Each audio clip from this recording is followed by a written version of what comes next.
we are good to go. I believe so. All right. Hello, everyone. So hello, everyone. This is Black Mesa Source. So we're just going to get right into the game right away because we have some downtime at the beginning to get to know each other. So we're going to start the run in 3, 2, 1, go. So this is Black Mesa Source. This was originally a mod for the original Half-Life. Get used to this this part here. There you go. So this is a mod for the for Half-Life 2, but it is based on the original Half-Life. And made a game recently. The mod came out in 2012, and the full 1.0 release of this game came out earlier this year. So it's been in development for a very long time, and it's quite the insane project. It was made by Crowbar Collective, a fan studio. Eventually got rights from Valve to make this a commercial product, so you can buy this on Steam now. And if you are a fan of shooters, especially a fan of Half-Life, this is an incredible experience to get into. And quite a unique run now with the addition of some unique movement, this sliding mechanic that we're going to be using throughout the run. So, unlike a lot of other Source games, a lot of this game is going to be spent on the ground where we're going to be sliding around. So, when you're crouched in this game, the game actually gets rid of pretty much all of your friction, so you can chain together bunny hops really easily, but you can also strafe on the ground like I've been doing in order to build up some speed. So this game has some pretty unique movement to it that you're not going to see in any other Source game. So similarly to the original Half-Life, we're going to be making pretty much the same route through anomalous materials, the first chapter of the run. Doing similar tricks in Half-Life 2, like the NPC teleports that you just saw. So since this is on Source, a lot of the similar mechanics you saw in the last run are going to be coming back here. Excuse me while I fix my chair because it keeps falling down. So, the early parts of this run are pretty slow. It's going to take a couple minutes before we can get away from all these cutscenes. They really like to give us these slow starts for Valve games. We're going to get right through that as soon as we can. So coming up here is actually a trick you did not see in the last run. It's going to be called a prop clip. A different kind of prop clip than you were used to seeing with the quick clip. So we're going to be taking this barrel and we're going to be dropping it down and we're going to be trying to walk into it.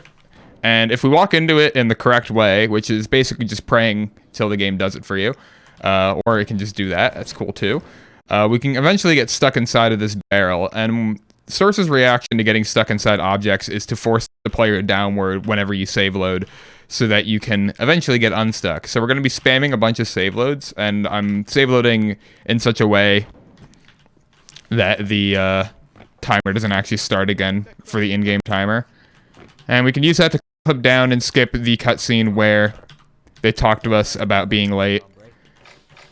And now we're just going to be taking a couple minutes to chill out and let people talk to us. So, good time to run to the bathroom, get some water, grab a snack maybe.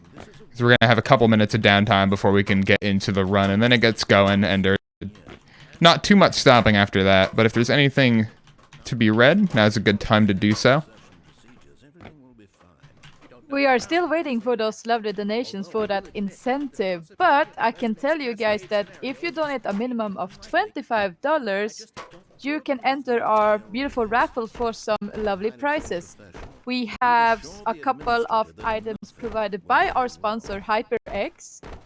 For example, we have 3 nice headsets, the Flight S, the normal Flight, and the PS4 one, as well as a Pulsefire Dart wireless mouse and an RGB mouse pad.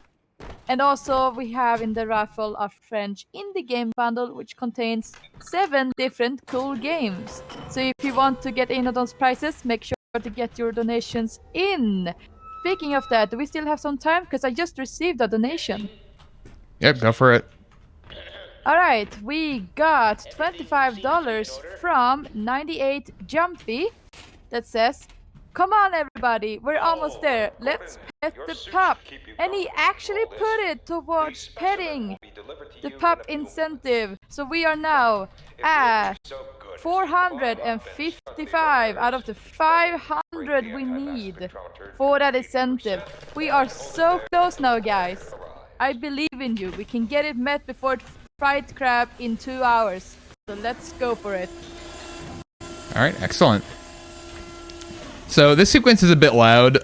For some reason, this is like the loudest part of the game. So if you feel the need to turn down audio, now is a good time to do it. You may want to put it back up a little bit later. But either way, story for this game thus far is that this is a private, hidden, military-based research facility. So similarly to things like Doom, we are experimenting with portal technology with another dimension. If you know anything about Doom, you don't want to be doing that because oftentimes some unwelcome friends come visit you when you mess with portals. So we're just gonna kind of be causing a interdimensional conflict in the next couple minutes here, but we have to wait to do that until this thing charges up. We play as Gordon Freeman. We're late to work. That's pretty much the most interesting thing about us. We also have this nice red suit on, orange suit rather. And pretty soon here, the cart's going to come up with a crystal on it, a crystal that came from the alien dimension that we're going to be invaded from. We're going to push that into the center here, which is going to cause a lot of bad science things to happen that you don't really want to happen if you don't want lots of not great times. We're going to push that right in there. It's going to start causing some real big issues. And we're just going to keep hopping around as if nothing's happening.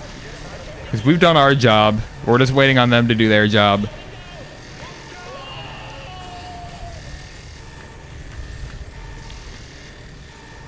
So yeah, lots of bad things happening. With aliens falling in from the sky, disappearing back. People are getting killed all over the facility at the moment. Not fun times happening for anyone at this day of work.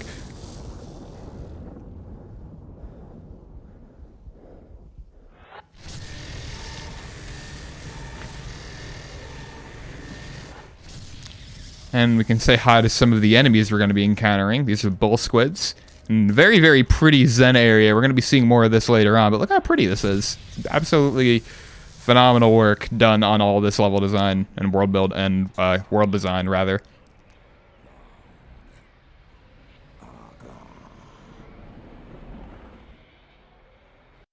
So now that we're done with that, we're gonna wake up back where we started. The game's gonna drop us to a convenient amount of HP to make a very funny joke coming up in a little bit. So hope you're ready for that.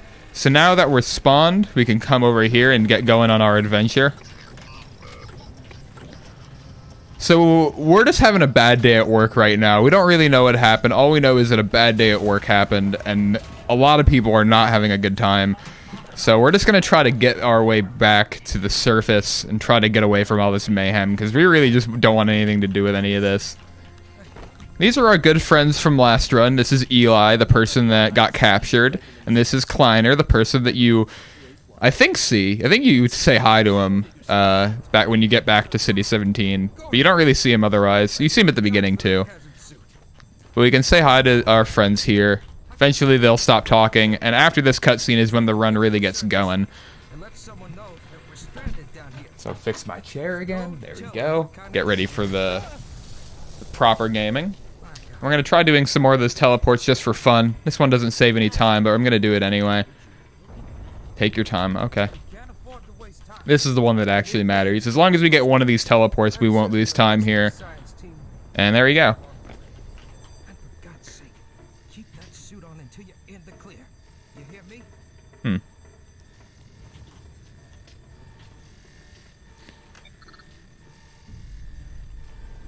So we can make our very funny joke by touching this fire here for a little bit. There we go. Have a very humorous number of HP. So you can have some fun with that while we wait for this to play out, and then we can actually get started with some of our movement. So I think this is when we're going to start really utilizing our movement and showing what the potential of it is. So we're going to have to be using it to dodge a lot of these obstacles that are going to constantly be thrown at our path while we get through this facility. Problem with a lot of this game in terms of speedrunning it is that there's a lot of bad things happening constantly to this facility, and a lot of these things can get in the way of going fast. So we're going to try to get by all these things by sliding around them and strafing around them. This movement is quite a lot of fun to mess around with, especially just because it's entirely unique to this game only, and it's still fairly recent. This was added into the 0.9 patch that I'm currently playing on, the first patch with the all the Zen maps on it. We don't play on the current 1.0 Steam version patch because of a lot of patched out strats that we would otherwise be using in this run that would just kind of make it slower and less interesting to run, as well as some RNG that was basically added into some of the strats that we do in the run. So we're running on an older version in order to prevent those things from slowing us down. So we're going to drop down in this Tower of Doom, whatever Disney ride's called, and make our way through. And coming up here, we're going to be utilizing a strat that you saw a bit in Half-Life 2 on the next map called save deleting. So save deletion, probably heard it explained last time, but essentially for playtest purposes, the developers include a lot of default saves that you can load that save, play from that map if you need to playtest that particular map or maybe the map after it or something like that. It just makes it easier to playtest if you have a bunch of different positions to start playing from that can give you a bunch of items and health. So we're going to be doing the same thing that you saw in Half-Life 2 when we do that save deleting, where we're going to be, we're going to be making a save with the name : which Windows cannot read, so it will try to make the save and fail to do so. And because we were trying to load a save that never ended up being made, the game's going to load that default save, and it's going to give us some weapons and health that we otherwise may not be able to get. So we're just going to swim out of this sewer here. There we go.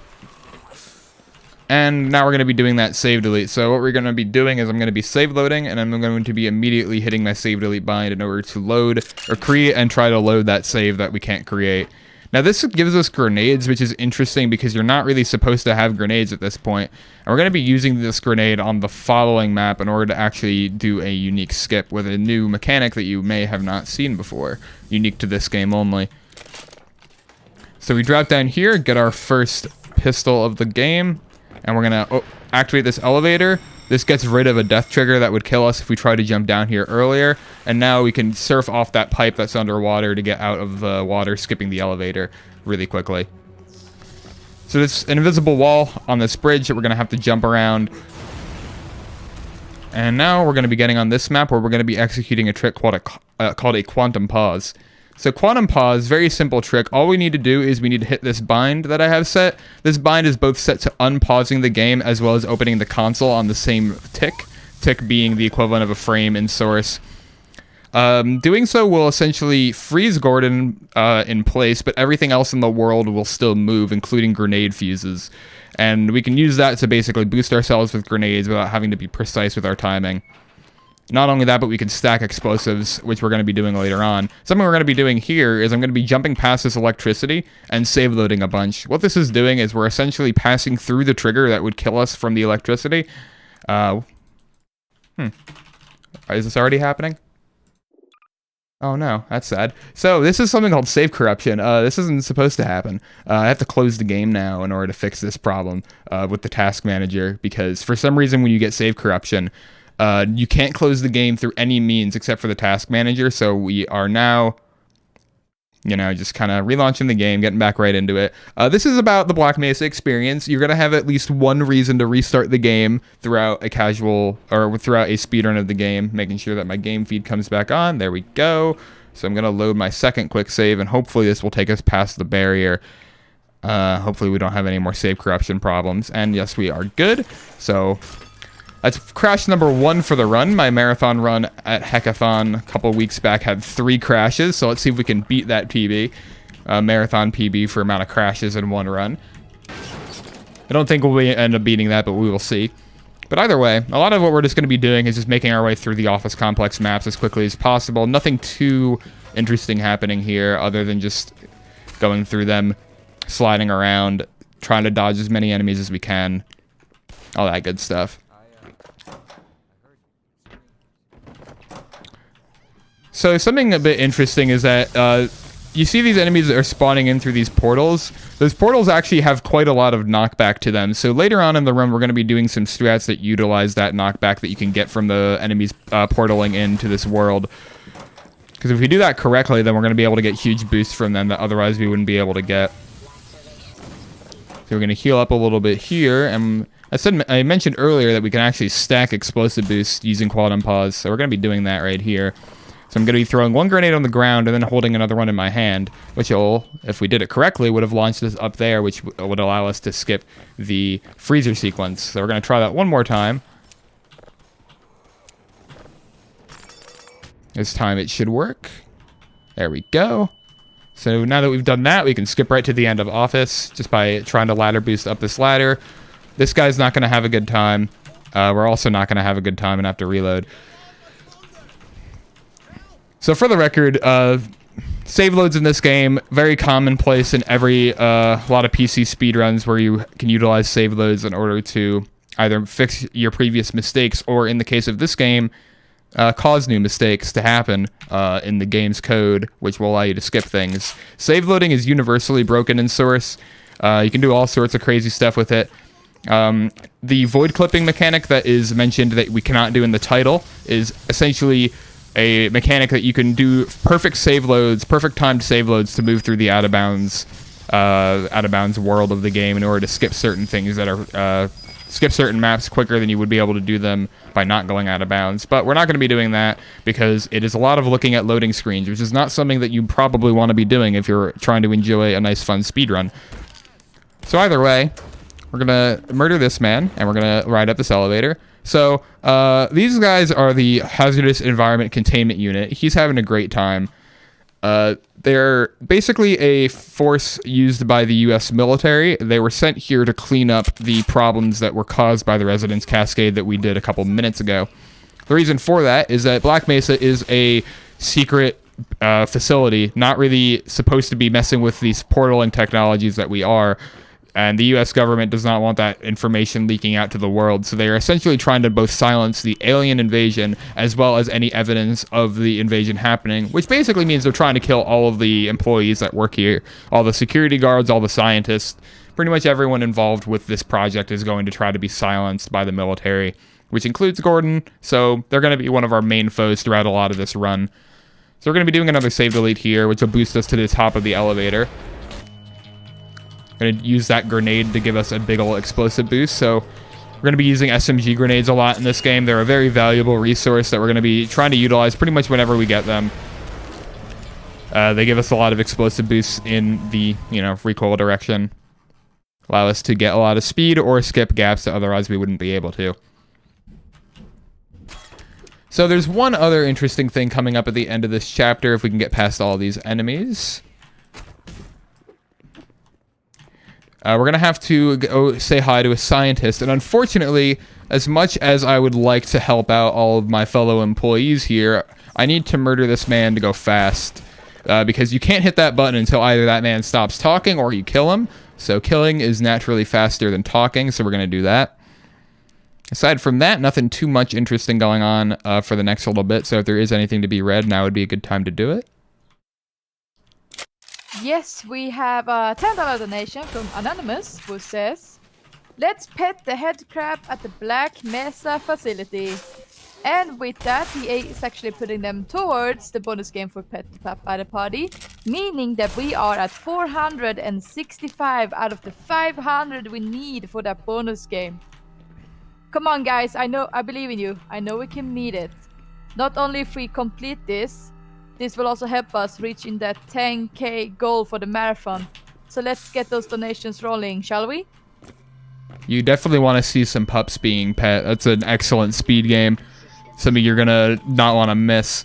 So we're going to be trying to do something kind of neat here, but I ended up messing up. So what we would have been able to do is if we kept all of our speed there, we would have been able to launch off of this little slanted thing here, which would have allowed us to skip doing this sequence here. Unfortunately, I messed up and hit some of the stuff on the train tracks there, so I'm going to have to take the long way around, which is no big deal, not too much slower. We're just going to make our way through this pipe and onto the next part of Blast Pit. So, if you all know me, Alex, I am mostly known for running the original Half-Life. However, I also run this game, and so I kind of want to mention a lot of the differences between this run and the original Half-Life. The most obvious one is the engine we're playing on. We're playing on Source instead of Gold Source. So instead of the Gold Source engine being based off the Quake engine, this engine is based off the Gold Source engine. So you're basically just adding one more layer to that complicated thing going on there.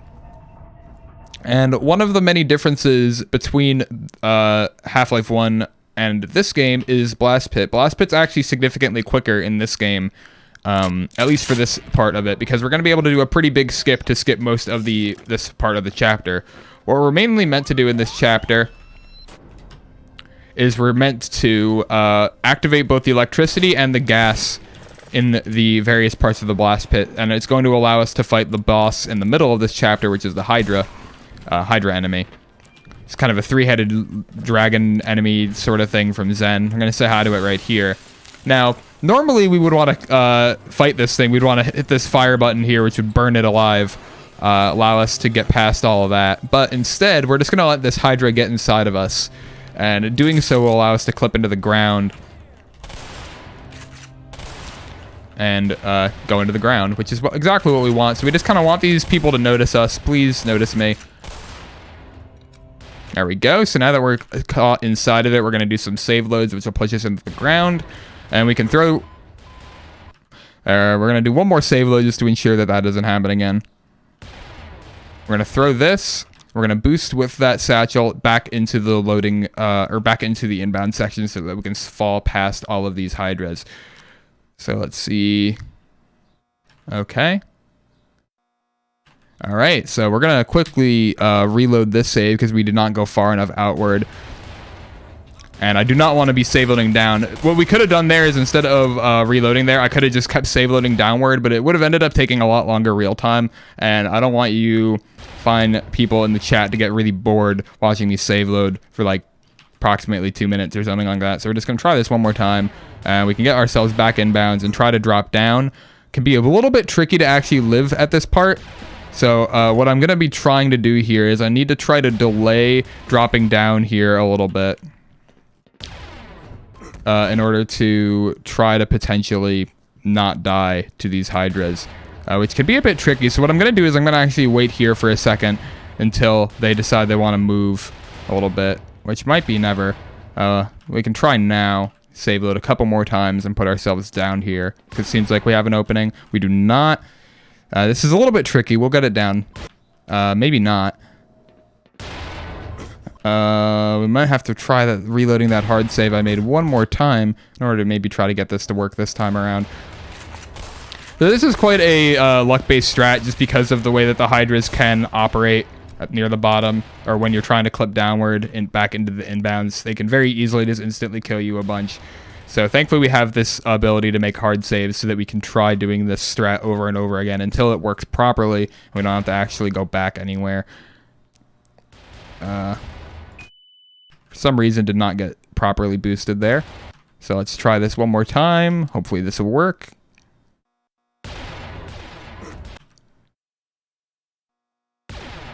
I'm gonna wait right up here for a second. This should help us out. Now, oh no. Come on, I wanna be free from this struggle. There we go, we did it. We did it. We did it, chat. Okay, so we finally got past that Hydra. That took us a bit longer than we wanted to, and because our HP was so low, I'm gonna save delete down to give us our HP back, and we're gonna try to find the exit here. There we go. So now I'm going to throw this grenade, pick it back up, and I'm going to quickly do... I messed that up a little bit. I was going to try to do a pause boost in order to get some speed off that grenade, but I messed up a little bit, so I'm just going to jump across this gap, do some nice Tony Hawks in this ramp here, and then we're going to do one more save delete in order to get us some more HP and armor for another pretty luck-based strat, so hopefully we can get this one pretty quickly. This is another prop clip with the barrel. What makes this strat a bit luck-based is that we're going to have a nice buddy here to say hi to called the Gargantua. He's a big bad enemy from the alien world, and currently he's not very happy with us. He's currently murdering all the soldiers for us, which is very nice and convenient. Also, those soldiers are distracting him for long enough so that we can maybe get this clip. Did not really happen fast enough, so I'm going to reload one more time and give it another go. Hopefully we can get it going this time fairly quickly. We want to get clipped fairly quick here so that we don't end up getting killed by this Gargantua. So we got clipped there. So now what I'm going to do is I'm going to place these trip mines behind us. And we're going to see if this works. This, I don't believe will work. I don't think I'm going to have enough speed to make it through here, but we're going to try anyway. Did not, so we're going to have to reload this one more time. In fact, I'm going to quickly save delete one more time because the positioning of these soldiers isn't very good. A lot of what makes this strat kind of luck-based is where the soldiers are positioned. If they're all very spread out so that the Gargantua has to take each of them down one-on-one, you can end up getting a lot of extra time in order to perform this strat. But otherwise, sometimes they'll group together. Sometimes they'll mess you up and cause the Gargantua to come burn us earlier than we want to. For instance, right here, I don't believe this one will work out because of the... Oh my god, this is funky. This is really funky. Once again, not having this work out in our favor because of the soldiers positioning. This is just about how this has been going for me lately. This strat can be very, very tricky because of the luck from the soldiers positioning screwing us over. So once again, I'm just gonna... Wait, maybe not actually. There seemed like there is another man.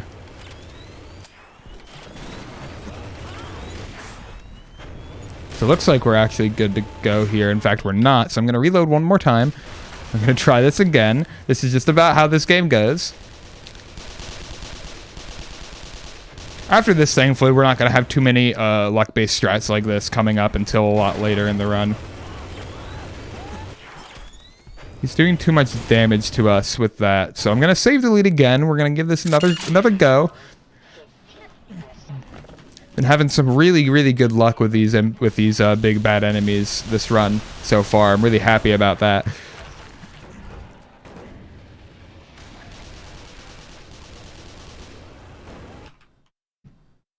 This one should go well.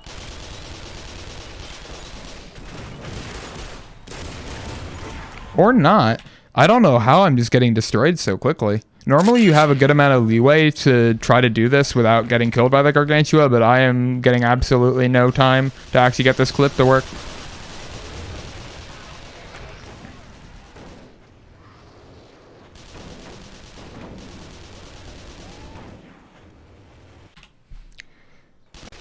If I can't get this to work in like another 2 or 3 minutes, I might pull a different strategy out in order to get past this wall here. It might involve some funky things, funky strat that you saw last run where you were able to go no clip. You can actually do that in this game if you just cheat. So could try to do that because I'm currently just getting absolutely demolished by this Gargantua. This is just going completely terribly. I'm not getting a single opportunity to actually get through this wall because of these soldiers positioning everything. So we're just going to kind of keep going for this. If you have anything else to read, you can do that now. I'm just repeating myself at this point. All right. We have $30 from Tampere, who says, "Last 30 I got. Rest is on your shoulders." Chat, open your wallets. And he actually split his donation there. He put $20 towards Fight Crab any percent. He put $5 towards choosing the partner crab lobsters, and he put the last $5 towards choosing the color for the crab, which is blue. And with that, we are at $485 out of the $500 we need for that bonus game. Come on, guys, we're so close. We can pet the pup at the party. I believe in you all. Okay, I didn't move the barrel this time, which is something I need to do. Let me try doing this one more time. If I can get it to work with this one, I am going to be doing that secret strategy that I mentioned earlier because I really just need to keep going and get this run going. Oh, we actually might have gotten it here. I might not have enough speed to make it, but we actually might be onto something here, in which we are. We finally did it. I didn't have to cheat, which is excellent. So that went about as poorly as you could possibly imagine for the last couple minutes. That's okay though, because we're going to get back into the game where we don't have to deal with any of that for a little bit. So this is on a rail. You can read some more stuff because we're just going to be listening to a nice song here. Ooh. Well, I just want to quickly tell you that of course we are pushing for Fight Crab to be completed here, but once we are done with those, we still have some more incentives to fill. For example, we have for Fox and Forest any percent, we have our lovely runner Mod reading the intro poem for the game. It only needs $50. Easy to drop right there. And another one we have, let's see here. Most have been met here, so it's yeah. Yeah, we only, other than Fight Crab and that poem, all our incentives have been met, so it's only Bid Wars left. You guys have been amazing. Good job, everyone. But Let's go. not over yet. We still need to meet those 2 last incentives. So let's keep that going. So now we're going to be turning off the electricity so that we can jump into the water and get this wire and try that one more. Come on. Come on. What? I didn't even know you could pick up head crabs. Eventually you can get this wire to go into that. Normally you just throw it over there and it goes right in there, but did not have my throwing arm ready today. So, excuse me, while I turn the electricity back on, hit this button, which will cause this bridge to start lowering so that we can use the car later on. Or the train, rather. So this is on a rail, as you may have read earlier. So the thing about on a rail in this game, unlike in Half-Life 1, we actually do need this train to follow us for a little bit of this. What we did earlier was that we lowered the train, or excuse me, used the train, and then save loaded off of it, which allowed it to keep moving while we were not standing on it. Excuse me. And this allowed us to do all of the stuff here without having to wait for this train and stand on it the entire time. So now we're just going to be kind of letting this train do its thing. We need it to follow us to the end of the map anyway, so there's no reason to really get off of it. So it's going to be coming up this lift right here, and we're just going to climb up this ladder, get some supplies. Nope, next one. Get some supplies, and we can take out some of these turrets. We can't do it from below, apparently. That's okay. There we go. Grab some HP. And now we're just going to wait here. As soon as that train gets to the top of that lift, this door will open up, and we can go through, continuing on with our lives.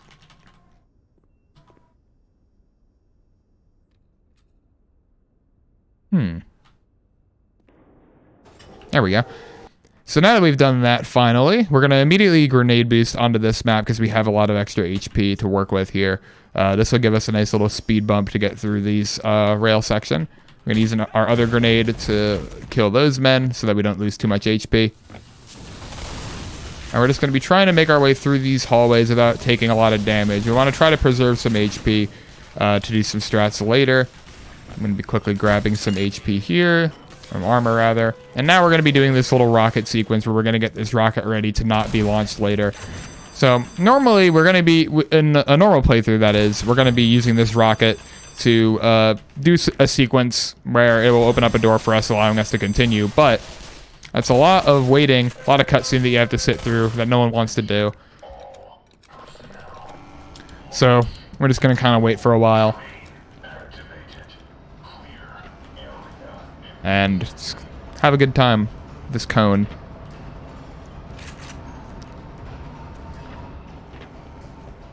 Can read these very low texture things because I need frame rate in order to speedrun the game well. Especially later on in Zen, the frame rate can struggle even on my pretty good computer while streaming. So, not the best textures, not the best quality stuff going on, but we can work with what we got. So now we can finally continue.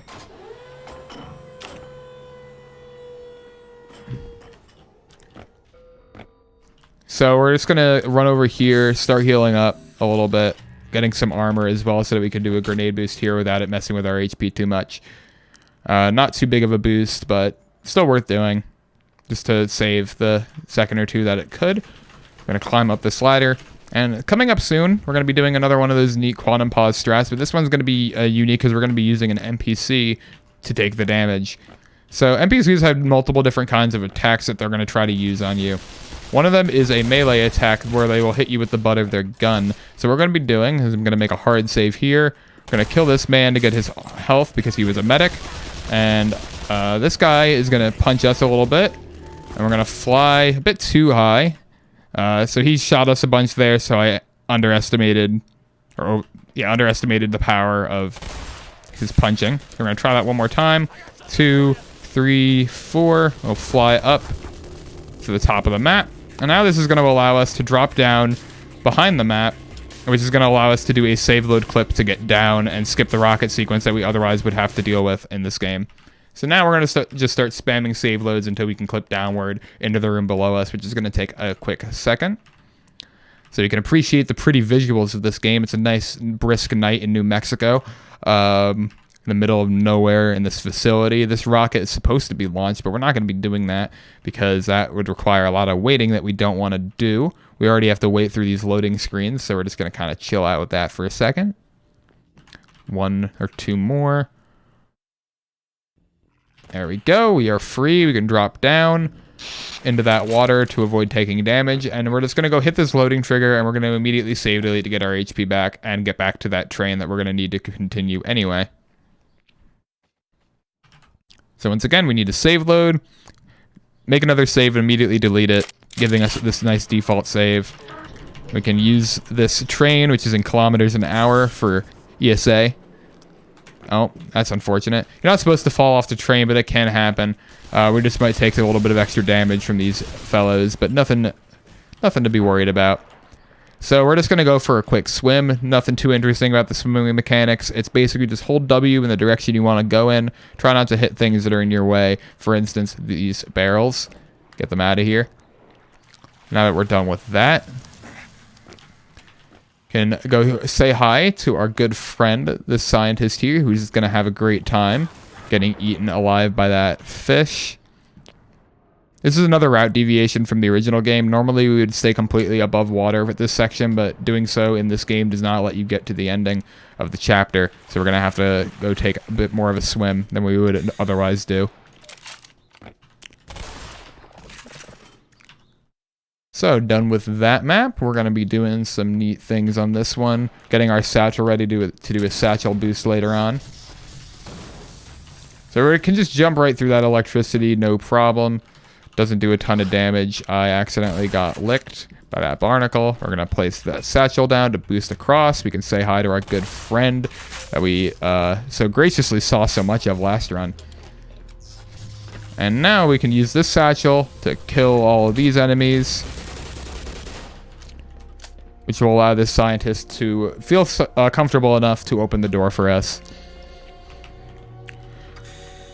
So now that this scientist is all safe and has no worries about getting killed, he's going to talk to us for a little bit while we wait for him to open up this next door for us to go inside of this freezer. Fortunately, so has the military. That suit of yours is full of tracking devices. Still, it's better than going naked in this place. It's cold in there, so you'll have to hurry. It could sap your suit power in a matter of moments. If you're bent on reaching the Lambda complex, then you'll want to keep to the older industrial areas where the security system is full of holes. It's worked for me, so far. Okay, so we'll open the door for us. And we can continue onward. Gordon Freeman's a big fan of murder, if you were not aware.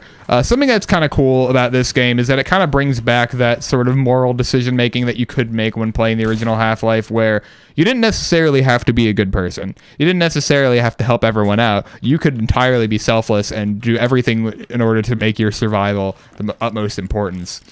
At the end of the day, this is a game just about Gordon trying to survive all this crazy stuff going on. It doesn't get into any interdimensional war going on until Half-Life 2, where Gordon kind of does have to pick a side.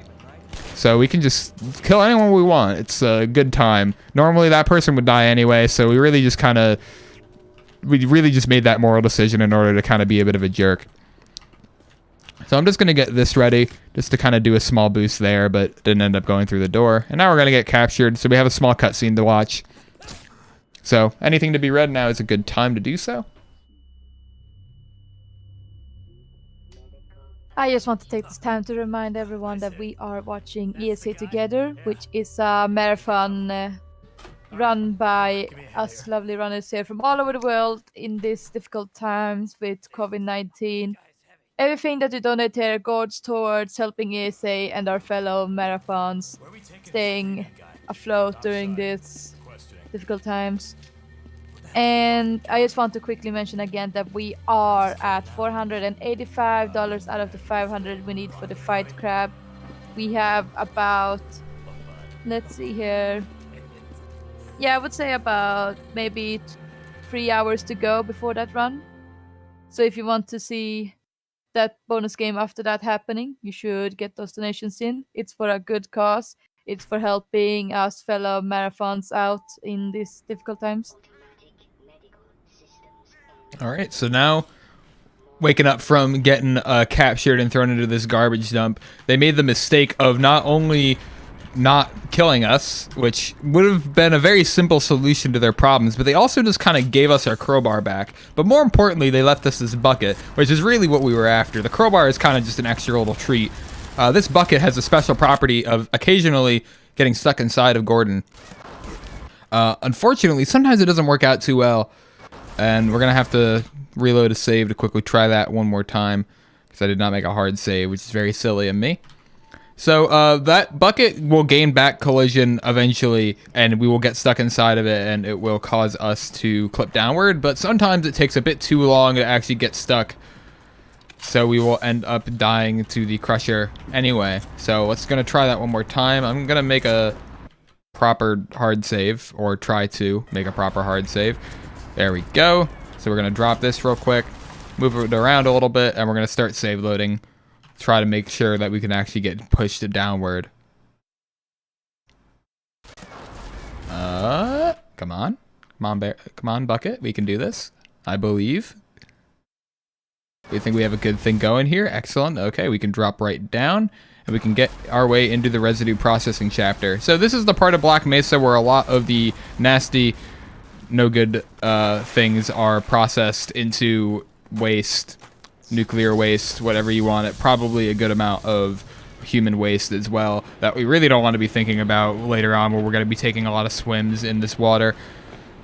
So ignore this. This looks clean enough for now. Let's hope that doesn't change, and we're just going to continue onward here. Come on, there we go. So getting through this pipe. Not too much room to squeeze through here, but we're going to be getting into the beginning of residue processing. Here we go. Doesn't tell you until you're about entirely through this map, or for what chapter you're in. So, bit of a neat thing there. So we're just going to be grabbing our gun back here off that nice dead cop there. We're going to continue onward. Accidentally jumping through that because I forgot, and we're gonna continue onward, jumping over this gap to land on these spinning rotors to try to get through this chapter as quickly as we can. Not too much interesting this chapter. It's mostly just running through the maps as quickly as possible. A lot of these maps are very maze-like. A lot of what Half-Life 1's design was, and was pretty common among 90s shooters, was that it's a very, very confusing layout to this facility. It was very hard to figure out where you were supposed to go, and Black Mesa tries to emulate that a bit and make it not entirely clear where you need to go in order to make it through this facility. So getting lost in this game casually is quite a common thing to have happen, but it's always nice when you do get lost, because you like exploring the environments, at least if you're me and you enjoy the video game. If you're not enjoying the video game as much, it might get a bit frustrating, but I don't see why you wouldn't be enjoying this video game. Jolly good time. So anyway, we're going to be hitting that lever, which is going to open up the ending of this map for us. We can drop right down. It'll open up for us, and as soon as we get into this loading zone, we're going to save delete, which will not only push us a little bit forward, but will give us some supplies that we're going to be needing for the remainder of this run, or remainder of this chapter, rather. So we're going to try to get past all of these pistons. It could be a bit tricky to do so.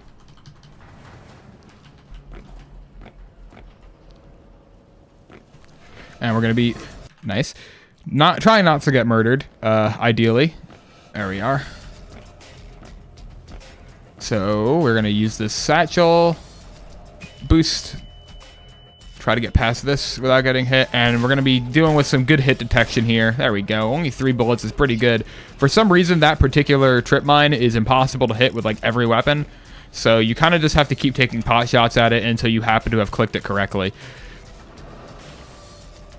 And now we're pretty much done with this chapter, which is awfully nice. We're going to be able to continue onward, climbing up this ladder to get into questionable ethics. So, this chapter takes into account the fact that some fishy stuff's been going on in Black Mesa. Not the nicest things that we've been doing here since, you know, with all this science. So a lot of this chapter is highlighting the fact that we are doing some experimentation and basically keeping all of these alien creatures as experiment subjects and studying them and just kind of keeping them, you know, behind cages like so. A lot of these cages have since opened up through all the mayhem and chaos going on since the Cascade, but a lot of this game tries to highlight how a lot of the things we were doing in Black Mesa weren't exactly the best. We weren't exactly the nicest group of fellows here. We were doing it in the name of science, but science can sometimes be a bit sketchy and can sometimes lead to alien invasions. So now that we've done that, we can just hop our way through these tunnels with this shotgun in hand. We're going to be quickly grabbing this keyboard here. This is a nice keyboard because it has physical properties of being able to be touched by Gordon. A lot of props in this game for some reason do not have any physicality to them, and you can just kind of phase through them. This is not one of them, and the reason we need this is in order to do another clip later on here.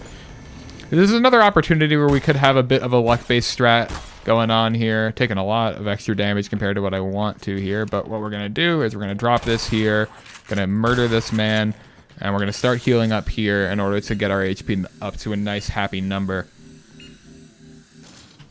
Making sure that no one's following us. We're going to tilt this keyboard sideways so that we can clip with it more easily, and now we're going to be attempting to clip on this wall here. And this clip's a bit luck-based as well, because sometimes you will clip and end up too far from the wall in order to be able to actually boost through it. So we're just going to take a second to try to clip with this keyboard here. It can sometimes take a while with the keyboard. So basically what I'm looking for here with this clip is I'm looking at my velocity number in the top right of the screen, which is going to be a bit hard to read because it's a bit small of a number, especially when I downscale the stream to 720p. But either way, eventually the prop will do something funky like that, and sometimes it'll clip us. Eventually we'll get clipped, I promise. Hey.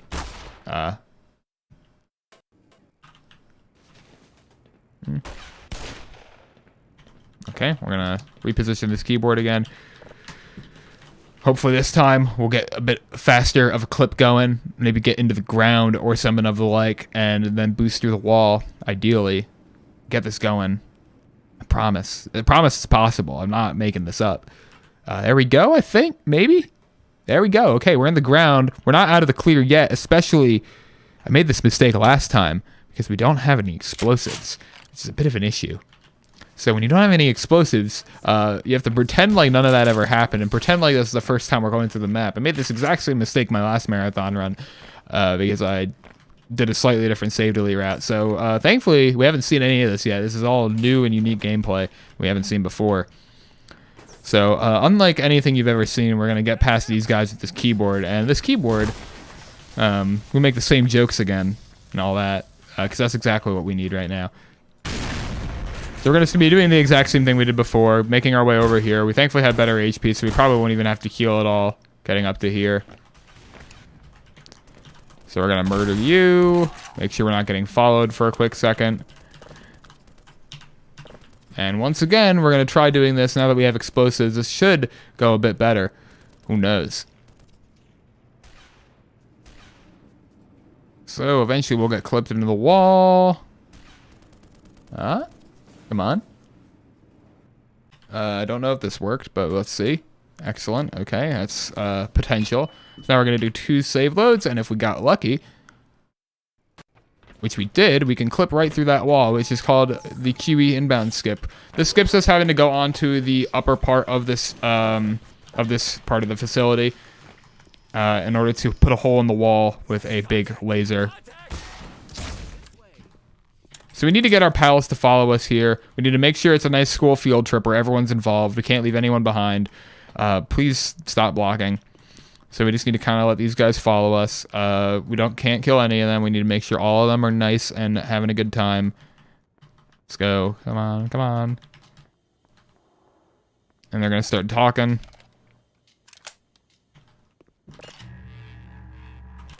Come on.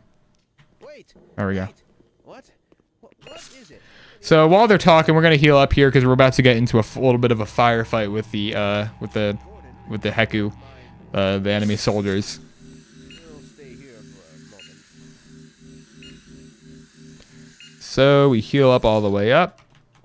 This guy's gonna open up this door for us, and then we're gonna have to go fight some enemies.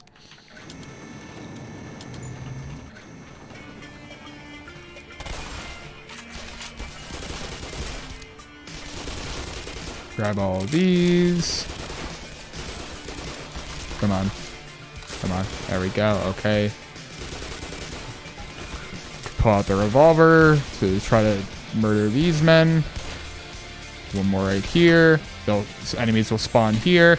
Really good song. It's going to continue onward even though we've already dispatched of all the men. While we let this cutscene play out, continue. If anything needs to be read, it's a good time to do that. Because these guys are going to talk to us for a little bit about our next adventures. Did you say crab earlier? I did say crab. Because I know a few crabs that would love some donations. Don't you know some crabs? I do know some crabs. We've faced a couple crabs in this game. Some head crabs. But not the same crabs that we're hoping for in this marathon, I don't think. No, of course not. But if you donate a couple of dollars, you can decide which color of crabs we're gonna meet on later tonight. Right now, blue is in the lead with $5. But anyone can come in and change that outcome. So if you want a different kind of crab, make sure to get those donations in. All right, there we go. So apologies there. I had to quickly, my audio interface messes up sometimes and will make my audio incredibly crackly. So I had to unplug it real quick there. Thankfully, these games include a nice command to allow you to reset the sound if need be. So I don't have to restart the game or anything. But either way, now we're getting into surface tension, which is when the run really starts picking up. I would say surface tension is the craziest chapter in this game generally. And what we're going to immediately do, a very exciting strat that you may have not seen before in this game called save deleting. We're going to do that real quick here, and we're going to get this nice new gun in our hands, this wonderful Gauss rifle, which allows us to do really big boosts like this to get some speed. So the Gauss rifle is a very broken weapon in both Half-Life 1 and this game because it gives you such a big recoil boost that we're going to be utilizing in order to get a lot of speed going on a lot of these maps. If we could ideally surf along this cliff, what we need to do here is we need to basically surf along the side of this in order to avoid a death plane that's below us. So if we go too low, certain death awaits. We'll just fade out of existence, like one of those superhero movies you may have heard about. So we just need to kind of not have that happen. That's what it looks like to fade out of existence. Your screen just kind of turns black and you just kind of sort of fade away. But ideally, we can continue to not fade away out of existence. That would be ideal. And we can try to make our way around this cliff. We can now drop down, land in this water to negate all of our... Negate all of our fall damage. There we go.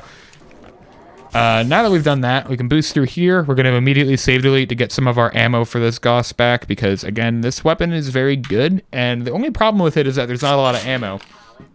Half-Life 1, that's a bit more of an issue because you cannot save delete like we can here in order to get all of our ammo back. But in this game, we can save delete all the time, which is going to allow us to do such a thing. So, did a quick grenade boost there in order to get across this little canyon sort of thing. Grabbing some supplies here. And we're going to just kind of make our way past all these soldiers, hopefully not take too much damage in the process. I can say hi to this man. A nice little hat that he had. But either way, more importantly, we're going to boost with our SMG nade to make this movement a little bit quicker. And we can boost above here to skip a lot of this section, dropping down. And boosting here. Now we're going to be waiting here quite a while for this loading screen, so we're just going to hang out for a little bit. We can get to know each other a little bit more. Because we have to do 2 more save loads. So, you know, I'm still Alex, still playing Black Mesa. Normally I speedrun Half-Life 1, but I do this game quite a lot. Second place in the game. The first place run is significantly better than mine. I'd recommend following the Black Mesa Runners, a table company on Twitch, is the world record holder. He's incredible at this game. But more importantly, we're going to be trying to do a boost with this guy. And ideally, we can fly out and mess up the trick.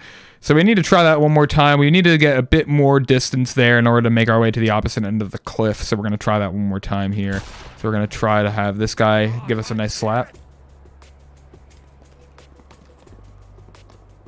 There we go. Too much height. I made him hit me 8 times. 7's actually what you want, so I miscounted there. Try that one more time.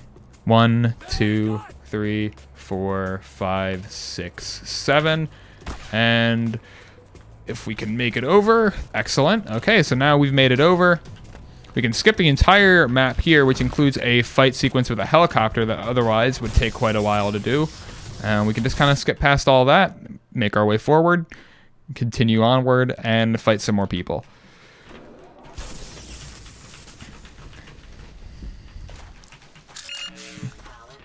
Okay, so we're going to do a quick nade boost in this water to get across here. Climb up this ladder. Ignore all of our friends here. We don't want to hurt anyone. And now we're going to do a nade boost off this wall here to just get our speed nice and fast. Make our way down to the end of this map, which we're going to immediately hit this button. And then while this map is ending, we're going to get these 2 barrels into position right here. The reason we want to get these barrels here is so that we can do a nice quick boost off of them on this map in order to get up and away. So as soon as we can get a nice position, we can shoot both those barrels, fly across the map. And now we're going to be making our way to the trip mine hell part of the game. So there's a lot of trip mines here that can do a lot of bad things to us if we let them touch us. So we're not going to let them do that. So we're going to get a nice piano song here. Shoutouts to Joel Nielsen, composer for this game. Very chill, likes watching a lot of the speedruns whenever I do them on Twitch. So shout out to that guy, very cool. Incredible soundtrack this game has. This is a bit of a raunchy animation. So if you don't want to see any of this, I'd close your eyes. Interesting decision there to put that in the game. So we're just going to kind of ignore all that happening. Hopefully not die there. There we go. So now that we've done that, now that we've seen all that beautiful stuff that we wanted to see, we're going to do another save delete to make our way back up to the nice high HP number of 100. And now this map's got some cool stuff going on in it. This is one of my favorite maps in the game. So first cool thing was we're going to jump off this cactus. And then the next cool thing is we are going to be doing kind of a neat little climbing sequence in order to get on top of this roof. We can do this to skip pretty much the entire map. It's one of my favorite maps in the game just because it is a very simple yet elegant way of being able to skip all the way on top of this roof and skip the entire map essentially. We save load into this room here in order to ensure that that tank spawns. If not, the tank won't spawn because we are hitting a trigger that tells the tank not to spawn. So now that we've done that, I'm going to save delete here because I need 3 SMG nades coming into this map here in order to skip all of it. So we're going to wait for the load. We're going to save load and save delete as per usual.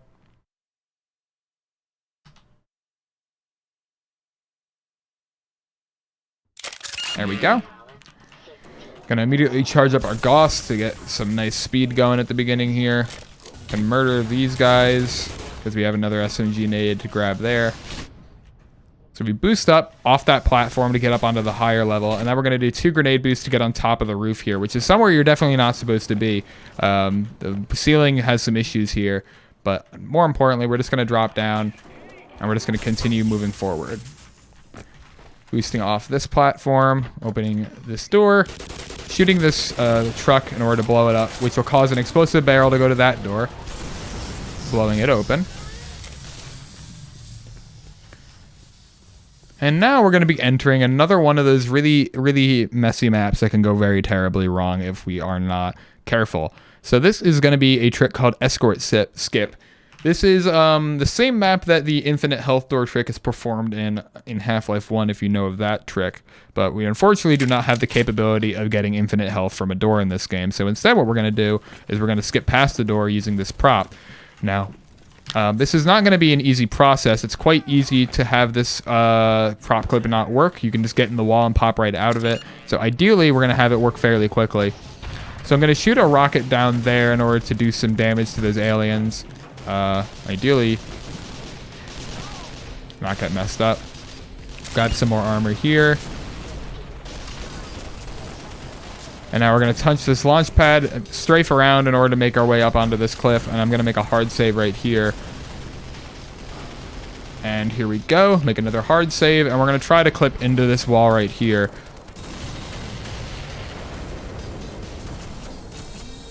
Okay, let's make some changes.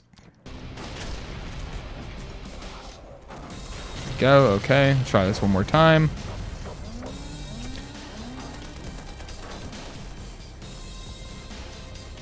Come on. I believe.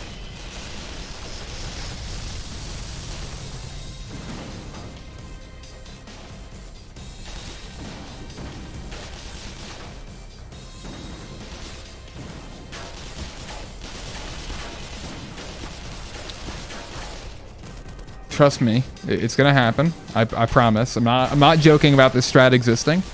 It actually does exist.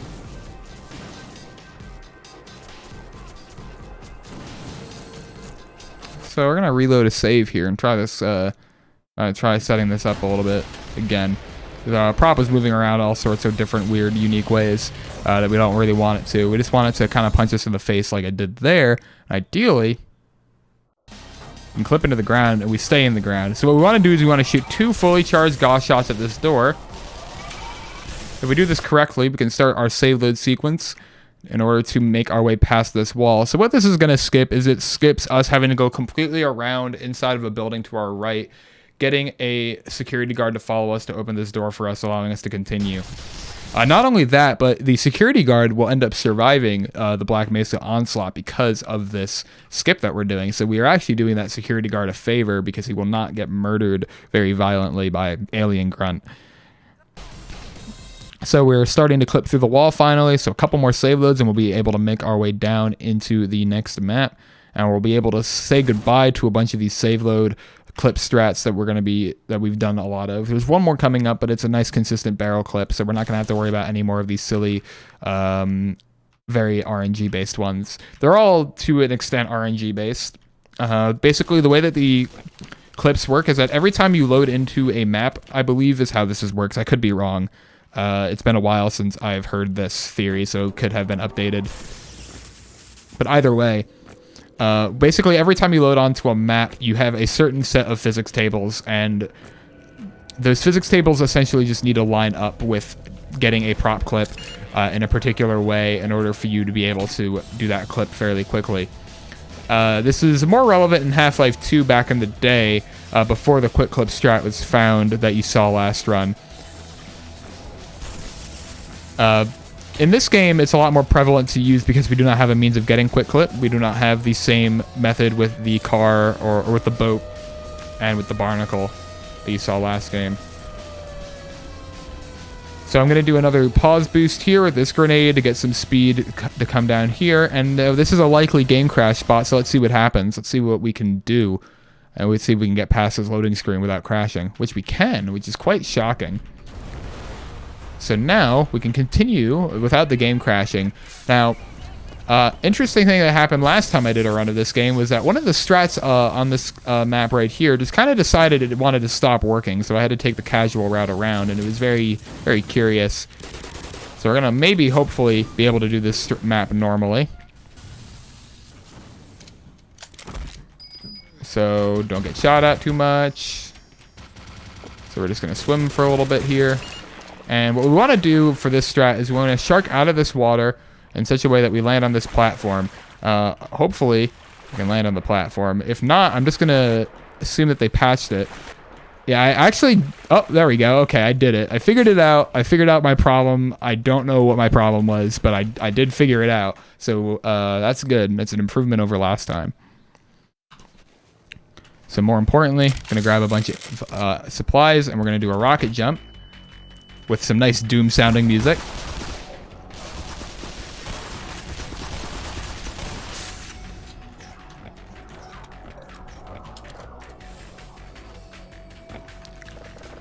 So speaking of Doom, Half-Life's story is very much similar to Doom's story.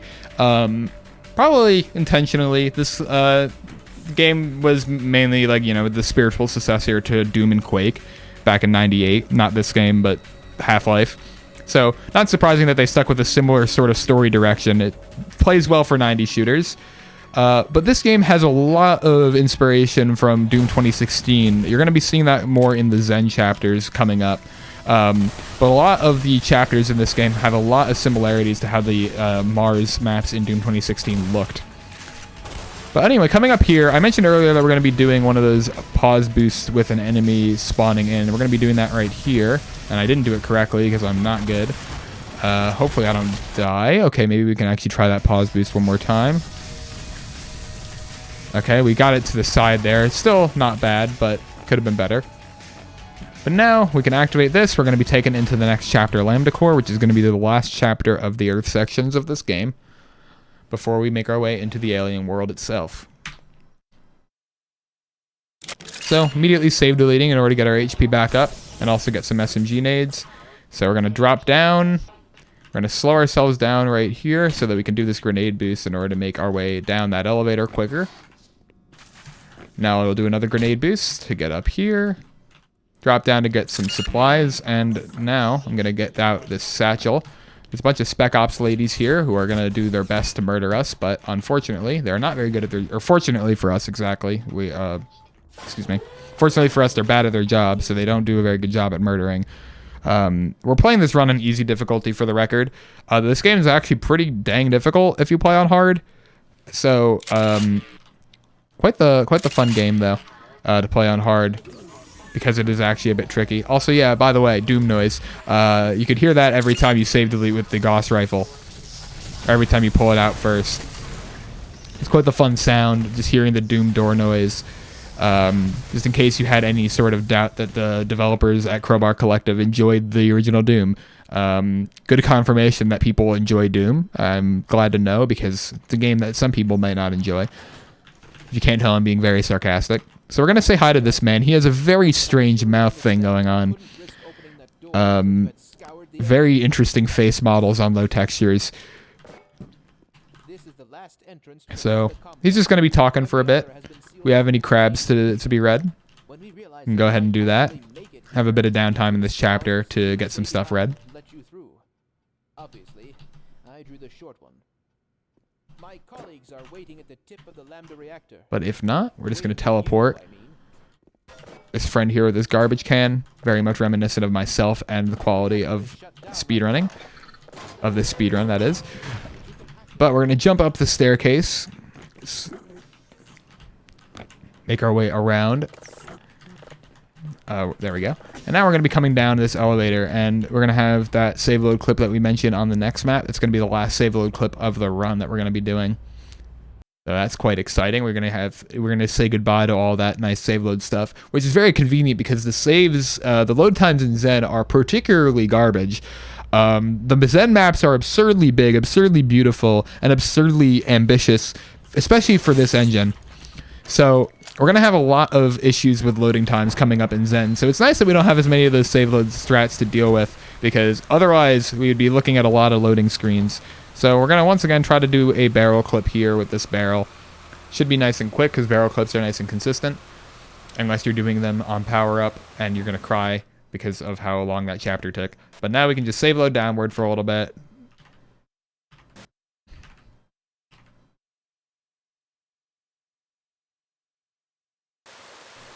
And a couple more times.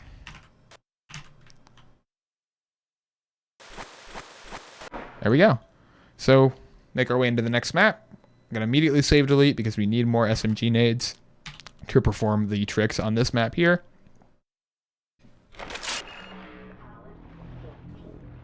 Excuse me, having a little bit of the hiccups right now. So we're going to climb up here, get our SMG nades ready in order to perform some SMG nade boosts. So we're going to do our first boost right here to get on top of this. Jumping on top of here to do our boost up here. And I'm going to be making my way up. Come on, get on the ladder. There we go. Good work. Jumping around, climb up this ladder, and we should be good to go. We're done with that reactor. So we can slide our way onto the next map, climb up this ladder, and we're going to immediately save delete coming up onto this map as well, because we are going to need SMG nades going into Zen, and this is the best place to get these SMG nades. So we're going to save delete here. We'll have 3 SMG nades coming into this map, which is excellent and wonderful. Climb this ladder once again. And we're going to be able to use these SMG nades to do some nice skips on the next part of the game. There we go. So I'm going to get my Gauss rifle ready with a full charge to boost down this hallway, ideally making it past all of these enemy Vortigons and Grunts. Making our way around here to get to this teleporter puzzle. So we need to wait for a platform to be right below that. Jump into this teleporter. A little bit too early. I forgot that you need to wait a little bit. So we're going to go in there.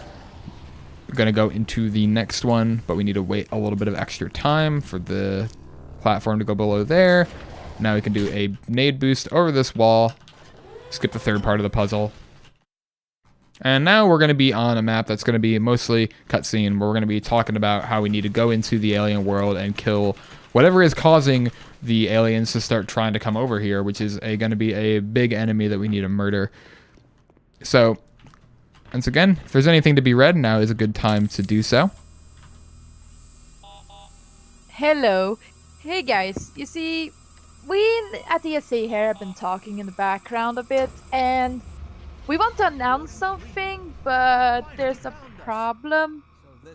You see, we really want Pet the Pup at the Party Met. It's $15 away. So how about we make a deal, everyone? If someone or some people here get those last $15 in for that incentive to Pet the Pup at the Party in, we will announce something big for ESA Together. How does that sound, everyone? Yeah, let's get it going. $15. That's like, you know, it's an hour of work in New York. So these people are just gonna have their nice little conversation. We need to walk up to them, actually make them start their conversation. Survey team. Quite a few handsome specimens were collected from the border world and brought back this way. Before the survey. So they're just gonna be talking for a bit.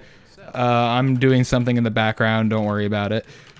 These readings have given us While we're waiting for this cutscene to play out. immense portal over there, created and maintained by the intense concentration of a single powerful being. I'm sure that you will. So they're just doing their thing. I am loath to say this, Gordon. You must kill it. So yeah, we have to kill the baby thing that's on the next map. Of course, you owe us nothing, Dr. Freeman. But you've come this far.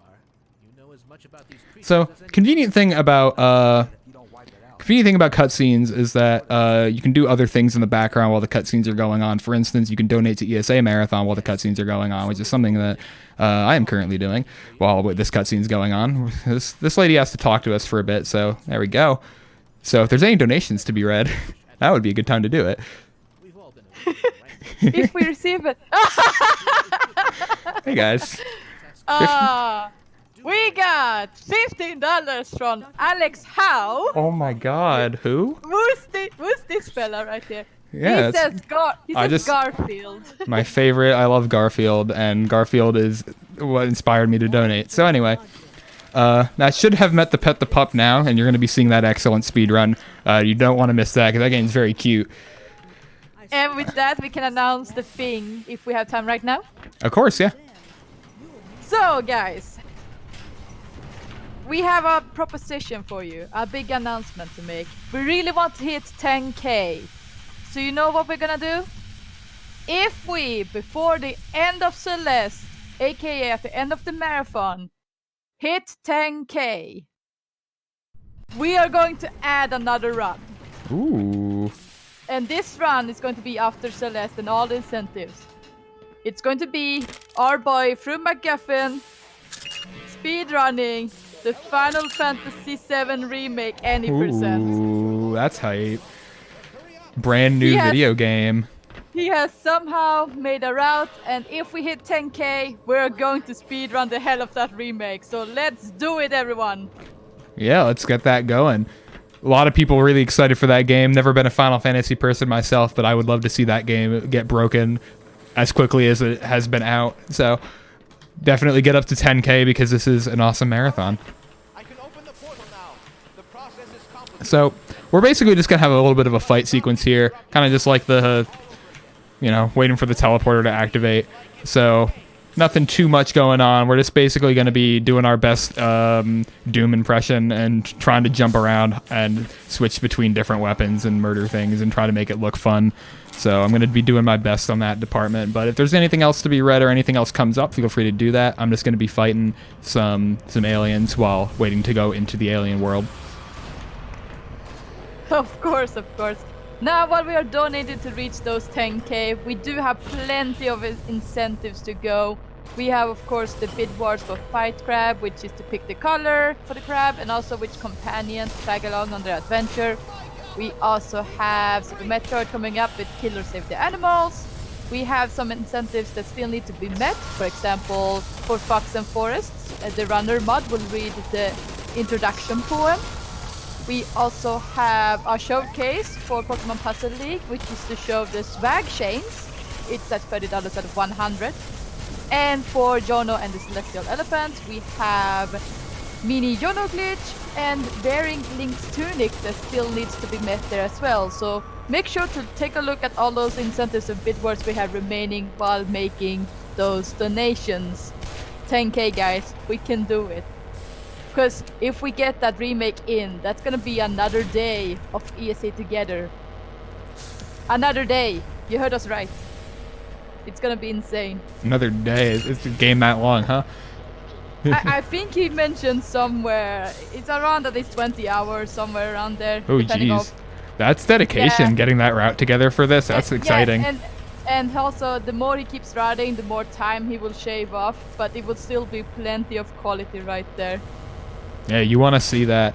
Final Fantasy Yeah. runs are always nice and Yeah. comfy. Yeah, we'll see, because he's right now, while he's running his run right now, he's shaving down those hours on the game as well. So by the time Celeste is over, we'll see how many hours that game is on. It could definitely be less than 20 by the time we finish Celeste tomorrow. Who knows? He's Oh. still routing heavily.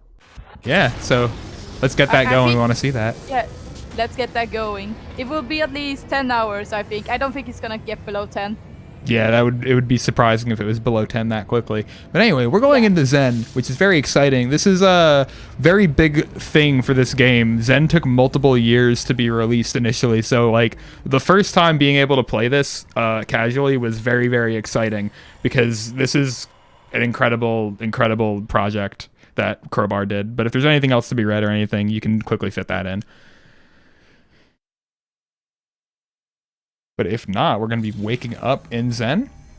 So we're now in the alien world itself, where everything's been coming from. This is actually a border world. This is not where the aliens originally came from. This is just where they currently live because they were ran out of their home world, which is something you learn later on. But I'm just going to take a second from the speedrunning to just appreciate the fact that this was made by like a mod team. And it looks like this. Like, this is absurd. You got, like, Sauron up there. Like, this is absolutely unreal. The fact that, like, Crowbar was able to make this look the way it does and function the way it does. So we're just going to skip past all of it because, you know. Whoops. A little bit of a flub there. We're going to reload some saves. So, Zen is going to be reminiscent of, like, the coast or boatless parts of the Half-Life 2 run. There's going to be a lot of big boosting and a lot of flying in the air to skip a lot of these maps. So I'm going to quickly do a boost like so. I'm going to go down here and just go into the teleporter, do a bit of casual strats because I made some mistakes.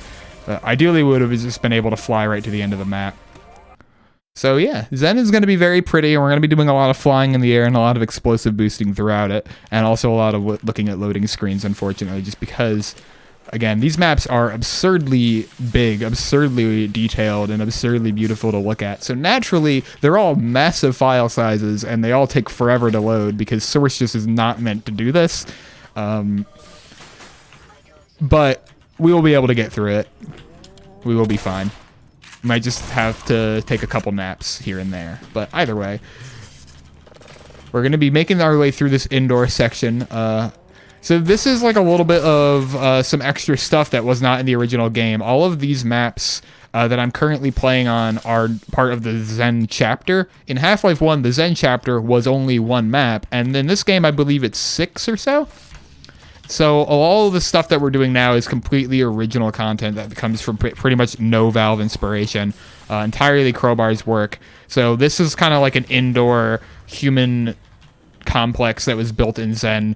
Something that this game does very well is that it showcases that this is not the first time the humans are touching this world. They have been coming in and out of this planet, this universe, for potentially months, if not years already, and it's only just now catching up to us. So we're going to quickly save delete here because I need another satchel to perform this trick.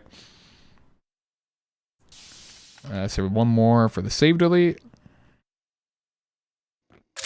There we go. So we're going to immediately throw this satchel and start holding it so that we can get that out of the way. We're going to drop it down here, put a trip mine, throw another satchel, wait for that trip mine to activate, and then we're going to go flying. And ideally, we don't hit that rock. This is a bit of a tight boost because we need to make our way through this little gap in the wall. There we go. Do that. Can now boost off of this little branch here to get on top of this tree trunk. Now, a little bit of a mechanic we're going to be using for a bit here are these little flowers that we're going to be shooting. If I could... There we go. These flowers are opening up these big leaves that are blocking our paths, and we're going to be dealing with that more on this next map, where we're going to have to be dealing with 3 of these flowers, 3 different branching paths on this next upcoming map. We're going to be trying to do all those as quickly as possible, and then finishing the map after that.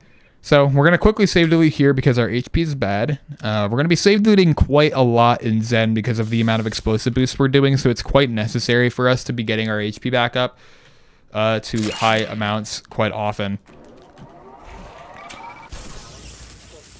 So we're going to use the Gauss to boost ourselves with that recoil momentum. And now the first branching path, we're going to have to deal with a lot of these fire flower things. So these things will blow up if you shoot at them, or if you touch these trip mines, everything in this pathway will blow up.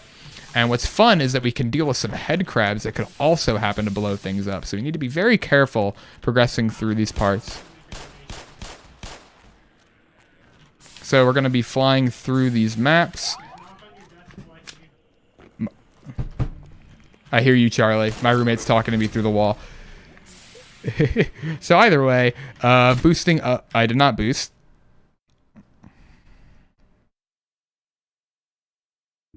There we go. So we're going to boost up, do a grenade boost, grab these supplies, and drop down. Starting to charge our Gauss rifle because we're just going to immediately shoot it so that we can skip a little bit of a platforming section there. And to get up this room, we're going to be using the barnacle to lift us up, shooting at the other barnacles that could potentially block our path in the meantime. Just want to get a little bit higher so that we can make sure we get onto that platform to our right or left. Shoot that out, and then we have one more path to progress through. So we're going to get out our rocket launcher for this one to do a nice rocket boost. So I'm going to do one long jump, followed by a second into a rocket boost. And I didn't really explain what this long jump thing is. It might be something that you, if you watch Half-Life 1 runs, that you might not be accustomed to, because it's not actually used at all in that run. But this is what you're normally supposed to have in Zen in order to make progressing through it a lot easier. And it lets us get a lot of speed, which is really convenient. So I messed up a bit there, so I'm going to be doing a bit of a backup, which is going to be... Come on.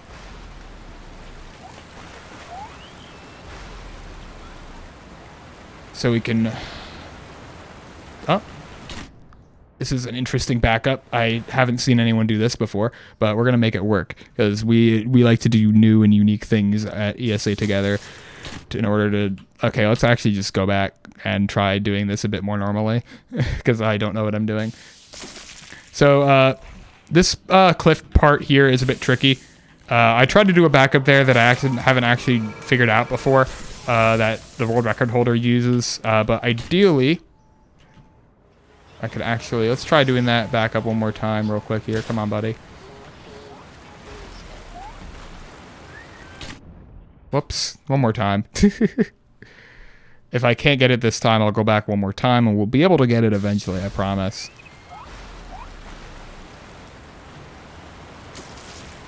I guess we're trying this again.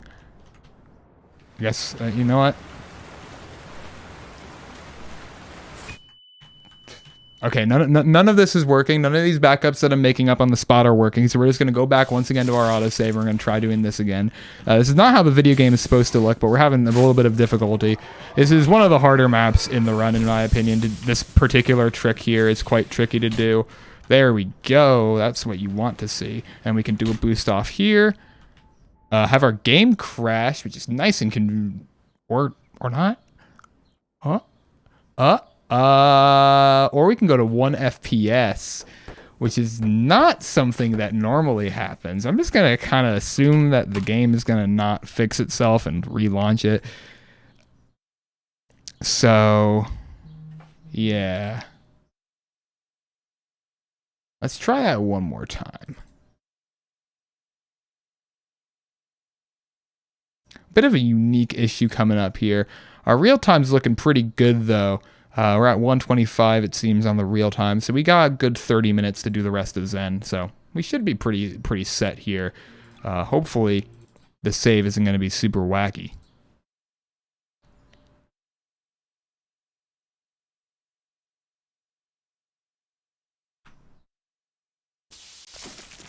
Okay. So, ideally, I haven't actually ever seen that FPS problem in this game before. It's happened before in Half-Life 2 for me, but never in this game. So we're going to do a nice big boost over that cliff like so. There's a big invisible clip rush that we had to get past there. So we finally made it past this map in about like 2 or 3 minutes longer than it should have ideally taken. But that's okay. Sometimes things happen. And we're going to do a save delete on this map in order to get some supplies back. We would normally save delete on the next map, but for some reason, some of the maps in Zen, when you save delete on them, you will not get any supplies at all. I just suppose they didn't make a default save for those maps. There's another game crash, so we're back. We're now at number 3, so we are currently tied with my hackathon crash count. So we're going to relaunch the game and try this again. So I hope you guys are enjoying these relaunching the game strategies that I'm doing here. So hopefully we'll be able to get back into it and actually play the video game for more than a minute here.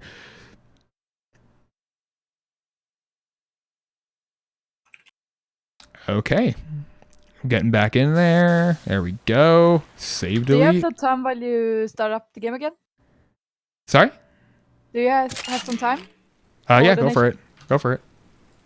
Because people have been going viral since that announcement, so let's get this ball rolling. We have $25 from Anonymous with no comment. We have $25 from RTHRS. Bulbasaur is my best Pokemon. Change my mind. And we got another $25 from Super4189. FF7 Remake Hype. And finally, a $50 donation from Pilly that says, "Alright guys and gals and others, time to get that 10k. And thanks to those donations, we are halfway on getting the showcase for Swag Chains completed. And also, Pilly was nice enough to snipe the incentive for Fox and Forest's poem reading, so that will now happen at the beginning of that run. Also, guys, a quick update. I just got some information from our remake runner Froob here regarding the routing. Because as I said, last time we heard about the routing was a bit earlier during this marathon when we spun around the idea. And he told us that as of now, it's currently around 14-15 hours. But he can probably shave it down to 13 hours estimate for the run. So he will guarantee at least 13 hours of Final Fantasy VII Remake if we reach 10k. So let's do it, everyone. Yeah, we definitely want to see that. I want to see that. I want to get comfy and watch some Final Fantasy in my bed tomorrow. So I really need you guys to help me out on that. Make my evening tomorrow nice and comfy. So either way, this last map here is the one map we were supposed to be on. The one map of Zen that they took from Half-Life 1 into this game. They just made it a lot more complicated. Also, the music is really nice, so I'm just going to shut up for a little bit and just kind of let it do its thing.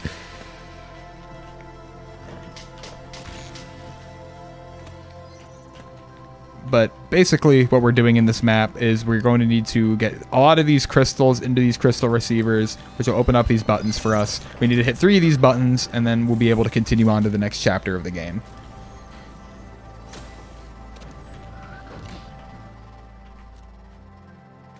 You can hear that funky little noise. That happens if you save load on this map for some reason. So we're just gonna have that be going on for a little bit, because it's either that or no music, and no music's a little sad. So we're just gonna kind of let that noise do its thing. So second puzzle here is gonna be all these fire flowers that we're gonna need to skate past. The idea with this puzzle is that we need to take this out of the ceiling there. Put the lasers in here. We're going to immediately throw a grenade here. Immediately throw a trip mine here. And then we're going to take this laser out, or wire, excuse me. This reconnect to the wire here. Grab this crystal that we need and plug it in. That's number 2.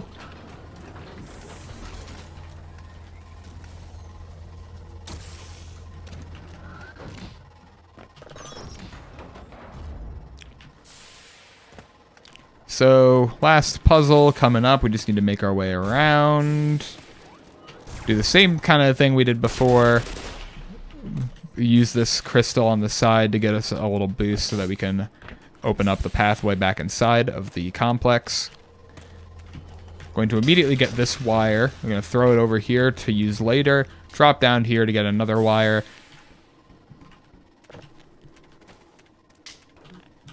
Come on. So the wire physics are really funky in this. If it's not clear, these things are really swingy around. So you could like swing this one if you want to be really crazy. You could like throw it and have it like go into both of the things from far away, but that's really hard.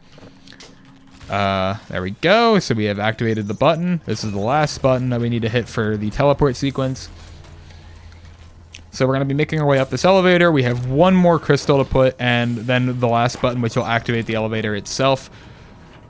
Or excuse me, activate the teleporter itself so that we can continue onward into the next chapter of the run. Gonna take this, throw it over there. And this will eventually open up for us, allowing us to continue into Gonarch Lair, or the Goknak Lair, whatever you want to call it. Shoutouts to Goknak, former Half-Life 2 speedrunning legend, returning to the game recently. And he has a boss named after him in the original game called the Goknak, or the Gonarch. Goknak is just a joke name given to me by my good friend alexh0w. alexh0w speedruns. So we're not going to see too much of Goknak on this map, unfortunately. We're going to be saying hi to him a little bit later. So we're going to immediately save delete. No shocks there. The reason we need to save delete is to get our HP back up to snuff.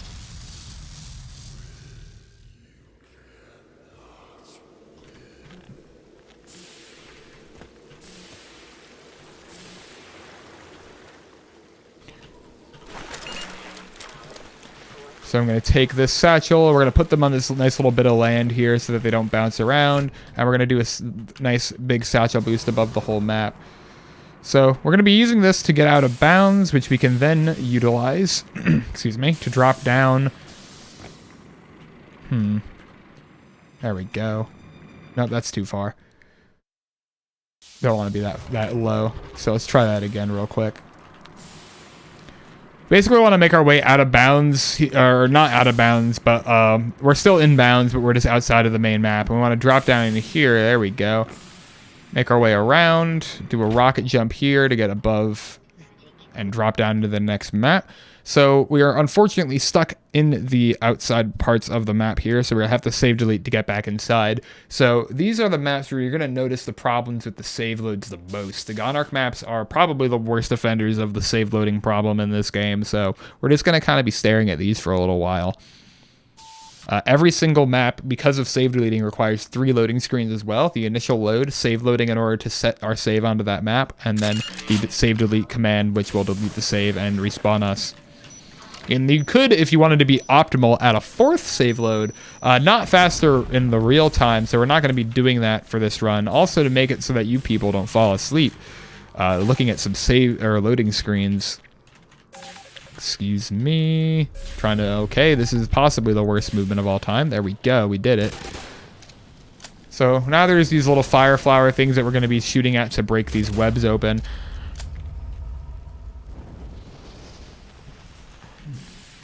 And coming up in a second, you can see hello to our good friend. We're going to be using this satchel, if I can get up here, to boost across this gap.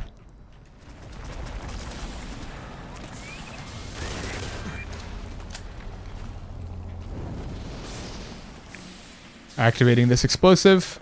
And there's going to be another explosive that we need to get to, and we're going to be trying to do a neat little rocket jump to do so. Speaking of Goknak, shoutouts to Goknak for making Momentum mod, which is a source mod that is basically the ideal place to do like source movement, like b-hopping and surfing, TF2 rocket jumping, stuff like that. Coming out of beta soon, which is very exciting. It's pretty much the go-to place if you're interested in source stuff to do the movement-related stuff, and it's quite a lot of fun. But either way, moving on from that, we're going to be going up this crystal bridge that we made. And ideally we don't get instantly killed by the Gonarch, which we didn't, and we're going to have a lot of loading screens to go through here, which is going to be jolly good fun. So we have one, and these loading screens I would guess are about 10 seconds each because this game's fantastic at loading. Keep in mind, all of these are on my SSD. So these are faster than you might experience on a hard drive as opposed to a solid state drive. So if you don't have a solid state drive, you might not be having the best of times in Zen, but you ideally won't be loading nearly as much as I am and playing the game more. Like I don't know why I did that save load. I apologize. This would be faster in game time, which is what we normally time with, but in real time it's a lot slower because you have to watch an entire another loading screen. And the reason why it's faster to do a save load is because you're kind of stuck for a little bit after you save delete, but if you save load, then you end up not getting stuck. So I'm going to be trying to execute a trick here. I don't know if I'm going to be able to do it. I'm going to just try doing one save load here and seeing if I can get it to happen. If not, then I'm just going to move on from it. Let's see if we got it to work. We did. So if you save load out of the radius of that crystal thing, it will basically continuously heal us infinitely until we either maybe save load. I don't know if save loading cancels it, but it will most certainly cancel when we go on to the next map. So utilizing all this extra HP, we're going to be able to do that boost over this gap, which is going to skip pretty much the entire map. And now we hit a trigger to activate the fire. Now normally this would be a problem. We wouldn't be able to continue onward because of the Gonarch not being here to fight. But instead what we can do is we can use this newfangled setup that someone taught me. I think it's about right here. You want to throw this, immediately grab your satchels, stand on top of them like so. And you can boost through the ceiling if you know what you're doing. Unfortunately, I don't. So let's try that again.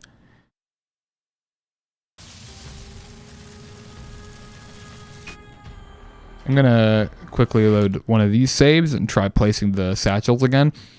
So I'm only going to give this a couple of tries before I end up resorting to using cheats to get past this, because I really just don't want to look at these loading screens, and I don't want to go over estimate and look at all these loading screens, so we hopefully will not have to resort to that. So once again, I believe it's this corner right here.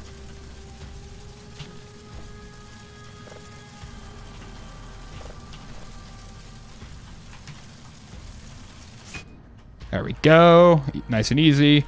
Thank you for that setup, by the way, table. Did not have that last time, so that map did not go too well. But now that we know that, we got that nice and quick. I'm going to do 2 more satchel boosts. Or 1 more satchel boost using 2 satchels in order to boost up here, past that invisible wall. And now we'll just be able to get to the back end of the map right here. So we can move under all of these, just kind of try to make our way back into the inbounds bit tricky to do so sometimes. Come on. I believe in you. Come on. There we go. Okay, so now we can make our way back to the loading zone. Now we're done with the Gonarch layer. We have our Interloper chapter and our Nihilanth chapter left before the end of this run. So we're closing in on the end here, but not Interloper is quite the long chapter, so we do have a little bit to go.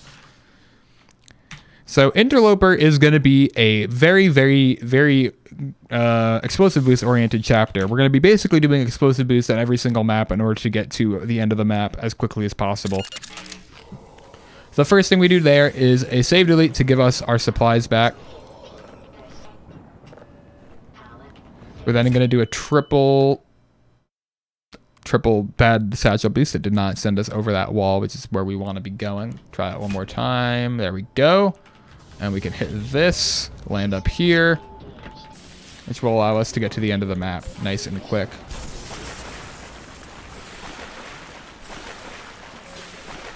So normally on this map, you'd go through like a big fight sequence with a bunch of Vortigaunts and some of those like weird flying brain things that we fought at the end of the Lambda core during the teleporter sequence.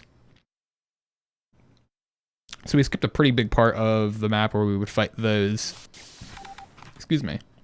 Hiccups are coming back right at me.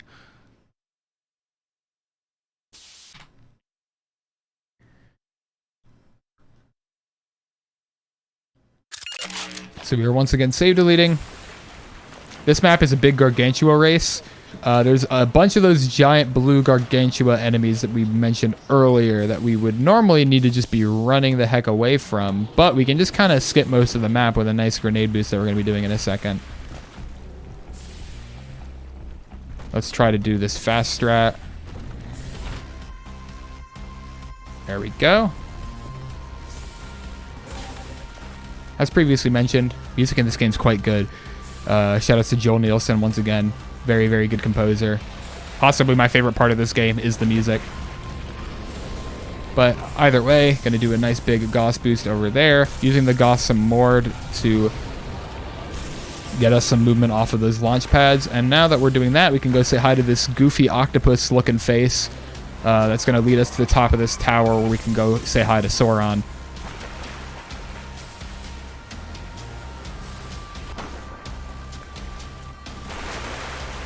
Come on, there we go. Into the next map we go. And this map we don't actually have to save delete. It's quite the refreshing change of pace. This is, I believe, the last of two maps, or one of the second to last map we are not going to be save deleting on in the rest of the run. So, which is fun, unique gameplay we're doing right here. So grabbing some health here. These are little suction vents that will move us to various parts of the map that we need to go to.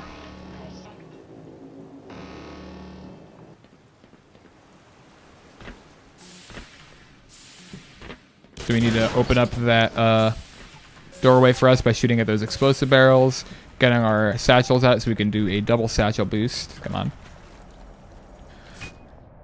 Ideally, we would go up the side of this cliff, but we can just do a nice little Gauss boost to do that for us. Drop down into this hole to get to the end of this map. Now, despite having pretty good HP here and pretty good supplies, we need to save delete anyway because we still do not have enough HP to actually do the strats on this map. So I'm going to save load here. Do another save delete, which will get us back up to a nice high amount of HP, 130. And now we're going to make that 160 by touching this, getting some armor from that.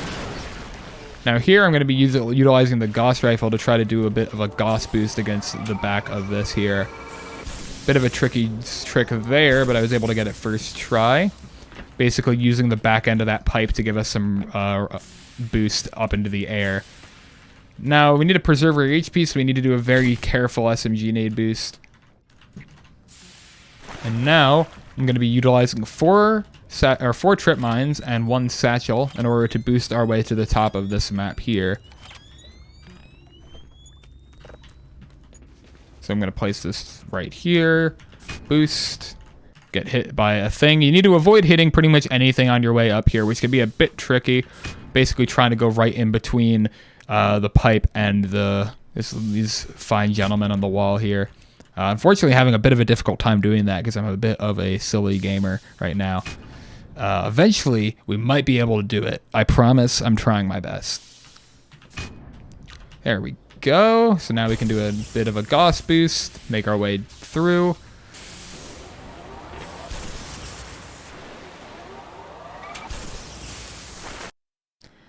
Okay, excellent. Another save delete coming up here, as we're going to be doing another big boost.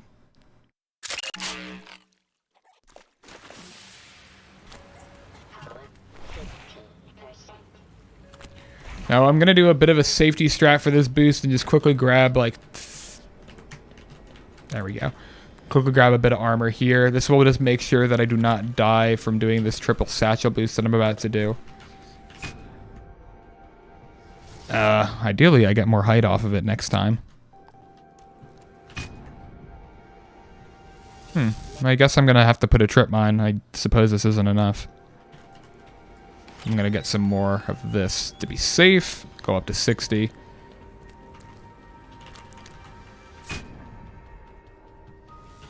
There we go.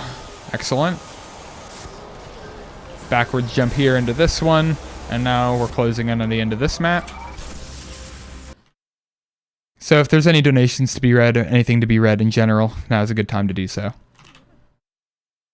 Absolutely. We have $20 from Charlie's mom that says the following. Go, Alex! Oh, shoutouts to my roommate and my roommate's mom for being awesome people. And I suppose my roommate's mom watching and donated. So very nice of you. Hi, Michelle. Rock mom. I appreciate that. You're awesome and Charlie's awesome. So thank you.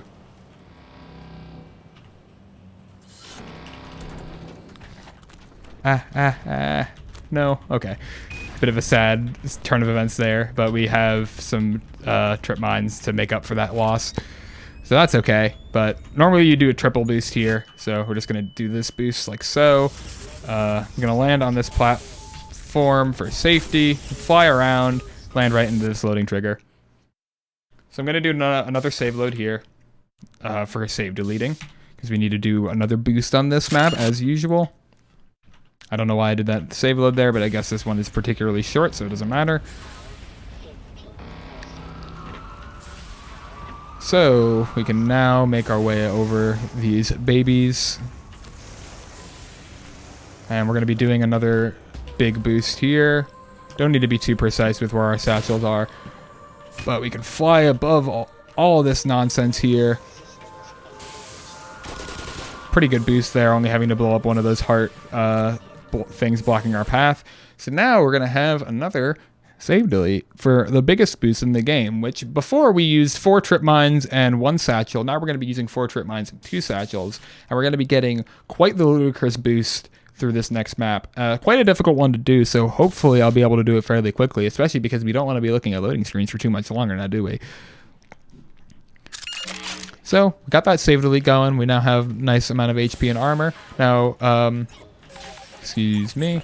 I'm going to go up here.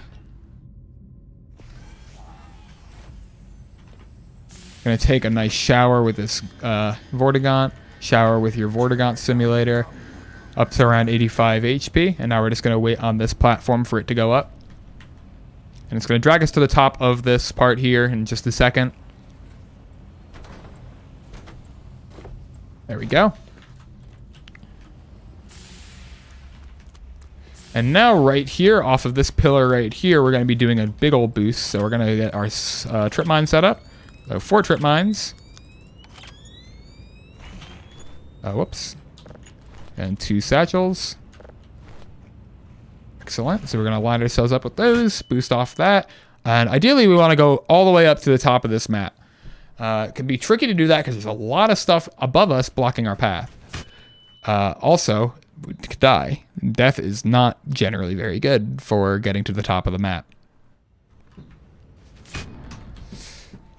So keep trying this until we make it. This is so chaotic. It's really hard to control sometimes. You just kind of have to hope that you get good launch and that you're able to react fast enough and also not get instantly murdered. I don't know why I'm getting killed so much here. I have a bit of extra armor than what I would normally have here, so this is interesting how I'm struggling to survive some of these. This boost is quite tricky. There is a setup for this that I think people have been using nowadays, but I don't know setups because I am a smart gamer. Having some issues here without the setups, but we will eventually get this, I promise. I don't know why I'm not going into the sky at all. I think I'm maybe hitting that lamp and bonking my head on it. Nope, not that one either. It's really, really tricky to get this to work properly because you basically need to react immediately to whatever kind of boost you got. And that's number 4. Up to a nice hot number 4 on that boost. So that's nice, fun stuff. So we're going to make our way back into that. Hopefully we're going to be able to get this boost nice and quick here. Nice loading screen, or pause screen here. Beautiful Gonarch layer landscape. Have a nice 10 minutes to get this over with before we're overestimate, which might be a little bit of a reality, depending on how nice we can do the next couple maps here, but no big deal either way. So close. So close. If I just made it around to a part where I could have landed properly, I would have been able to do it then. There we go. I did make a save, so I'll be able to load this save and make my way to the top at some point, ideally. We can maybe figure that out. So hopefully that will happen fairly quickly here. So I would like to finish my speedrun. It's a little bit sketchy. There we go. No, not yet. We'll make it eventually, I promise.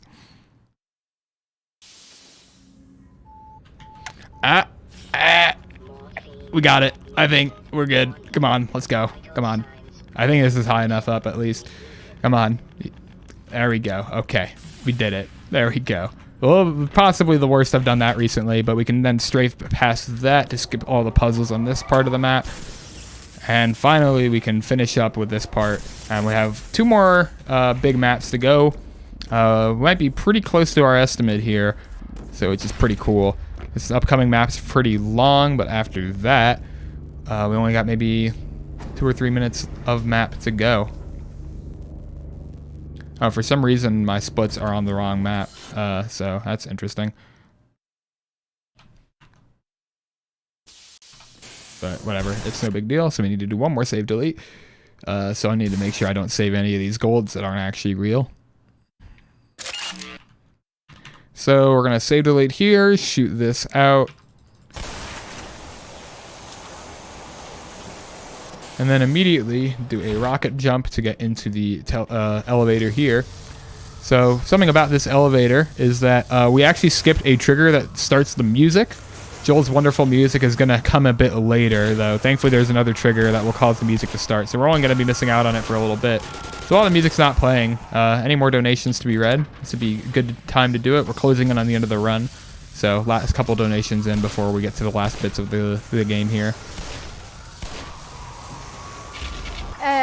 Yeah, we are slowing down a bit on donations, but Okay. keep those donations coming because getting to 10k for that Sweet Sweets extra run is really good. I also want to remind everyone that we still have some incentives that need to be met. So while you are donating to reach that 10k goal, you can take a look at our remaining incentives. For example, we have Pokemon Puzzle League that still needs $45 for their showcase of swag chains. And we also need another $50 for Jono and the Celestial Elephants to do the mini Jono glitch at the end there. So take a look at the incentives we have remaining and get those donations in. Keep them coming. Keep the money rolling. So pretty soon here, I think we're getting to the music trigger. I think it happens about right here, so... Basically, what we need to do is we need to get rid of these shields that are protecting these enemies here. We're going to use our rockets to do that as quickly as possible in order to open up the ceiling above us so that we don't get murdered by it. Thankfully, did that pretty quickly. We're going to do that one more time on the next section once we get up there. Just going to be a bit of an auto-scroller here, so we're just going to appreciate the nice music when it starts picking back up again. It's pretty much impossible to die here on easy. On hard, this can be a bit of a tricky map. You do need to be a bit careful about making sure you don't get killed by these enemies. I will say Zen is incredibly grand for not only the run, but the casual game, it's even more grand. Like, all of these maps are such ridiculously large scales, have so much incredible stuff going on for them. Like, the amount of cool stuff that Zen has to offer in this game is somewhat overwhelming. I'd highly recommend everyone to play this game casually because this run and game are just absolutely bonkers. Especially if you enjoyed Half-Life, the original Half-Life, and want to replay the game. This is, by a lot of eyes, a better experience than the original Half-Life. We didn't want to do that, so let's load an autosave because I just hit my save delete bind. Hopefully that doesn't take us too far back. Okay, good. Seems like we did lose a little bit of progress there, which is unfortunate, but we should be fine.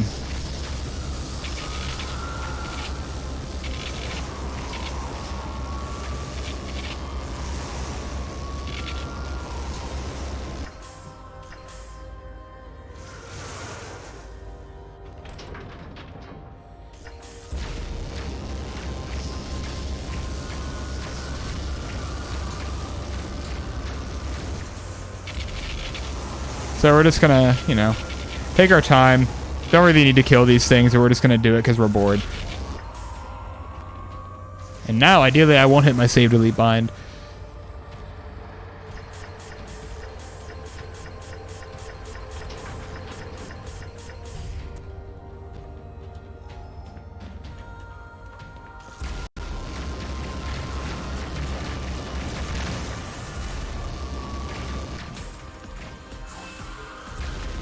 So break the second one. Got to crouch down here to get to that.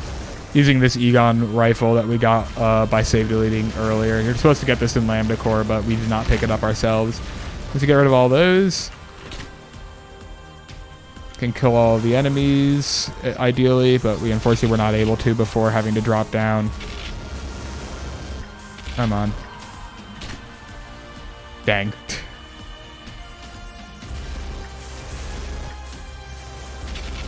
There we go. Okay.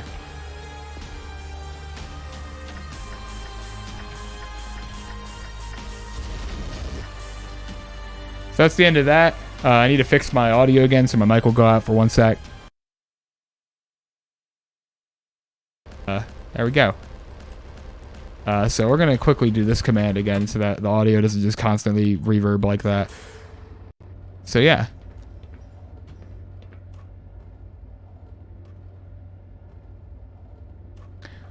And there's a little bit more to this. One last little trial for us to go through. We're going to be a little bit over estimate, but that's okay.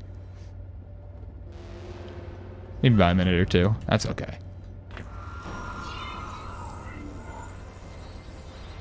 So we're going to drop our way down. They decided they didn't have enough of us. They want us to come back for some more fun. So we only need to kill the ones that have these glowing heads, because these are the ones that are controlling my elevator. So we're going to immediately start shooting these as soon as we can, killing these as quickly as possible in order to have the elevator come back up. Now that it is, we're now good to go and get up to the end of the map. So we have one more map coming up, and then we're going to have the final boss against the Nihilanth, which is a big baby with a big brain, very smart. Fights very chaotic and insane in a casual run, but we're going to be dispatching of the baby as quick as we can so that we can get to that those nice upcoming runs.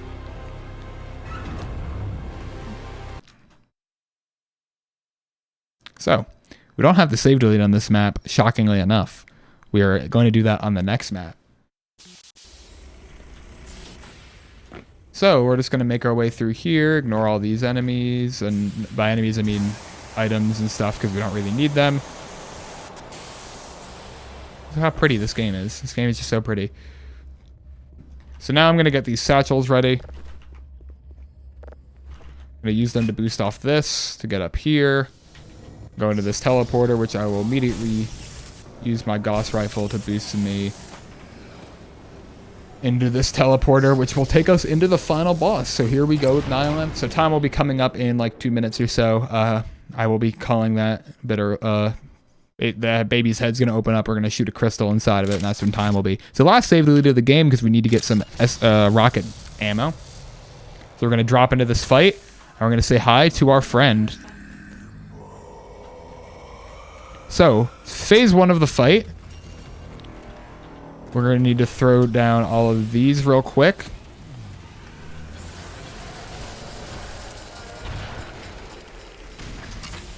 So we're going to quickly run over here, throw the third one down. And now we're going to start, if I can find the right weapon, we're going to start shooting at these things with our rocket launcher. And we need to blow up all 3 of these crystals in order to get the Gonarch exposed and fightable. So we're just going to keep shooting at these. I believe I have some means of getting the crossbow in my inventory. So ideally you need to find where the ammo and stuff spawned. There are ammo spawns that come there where they are. Can now use the rockets a bit more. We're just going to kind of camp around this one now. Now that it's exposed, we're going to quickly open up a hole inside of the shield that it is generated. And we're going to start shooting at it as best as we can through this shield. And once we do that enough,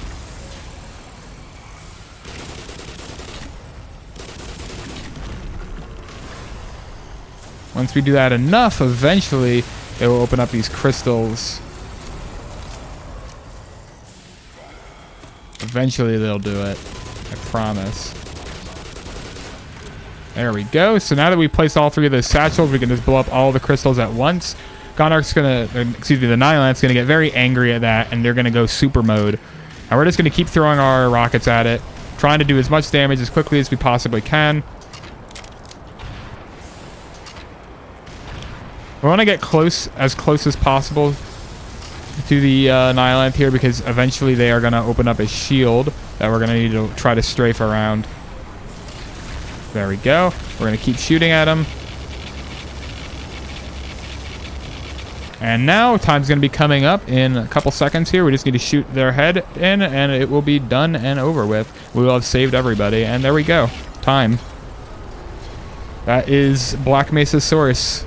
New game, incredible experience by Crowbar. I really would recommend this game to everybody. It's quite the fun run and quite the incredible casual experience. So yeah, we saved us from the aliens. Half-Life 2 happened after, but also before this.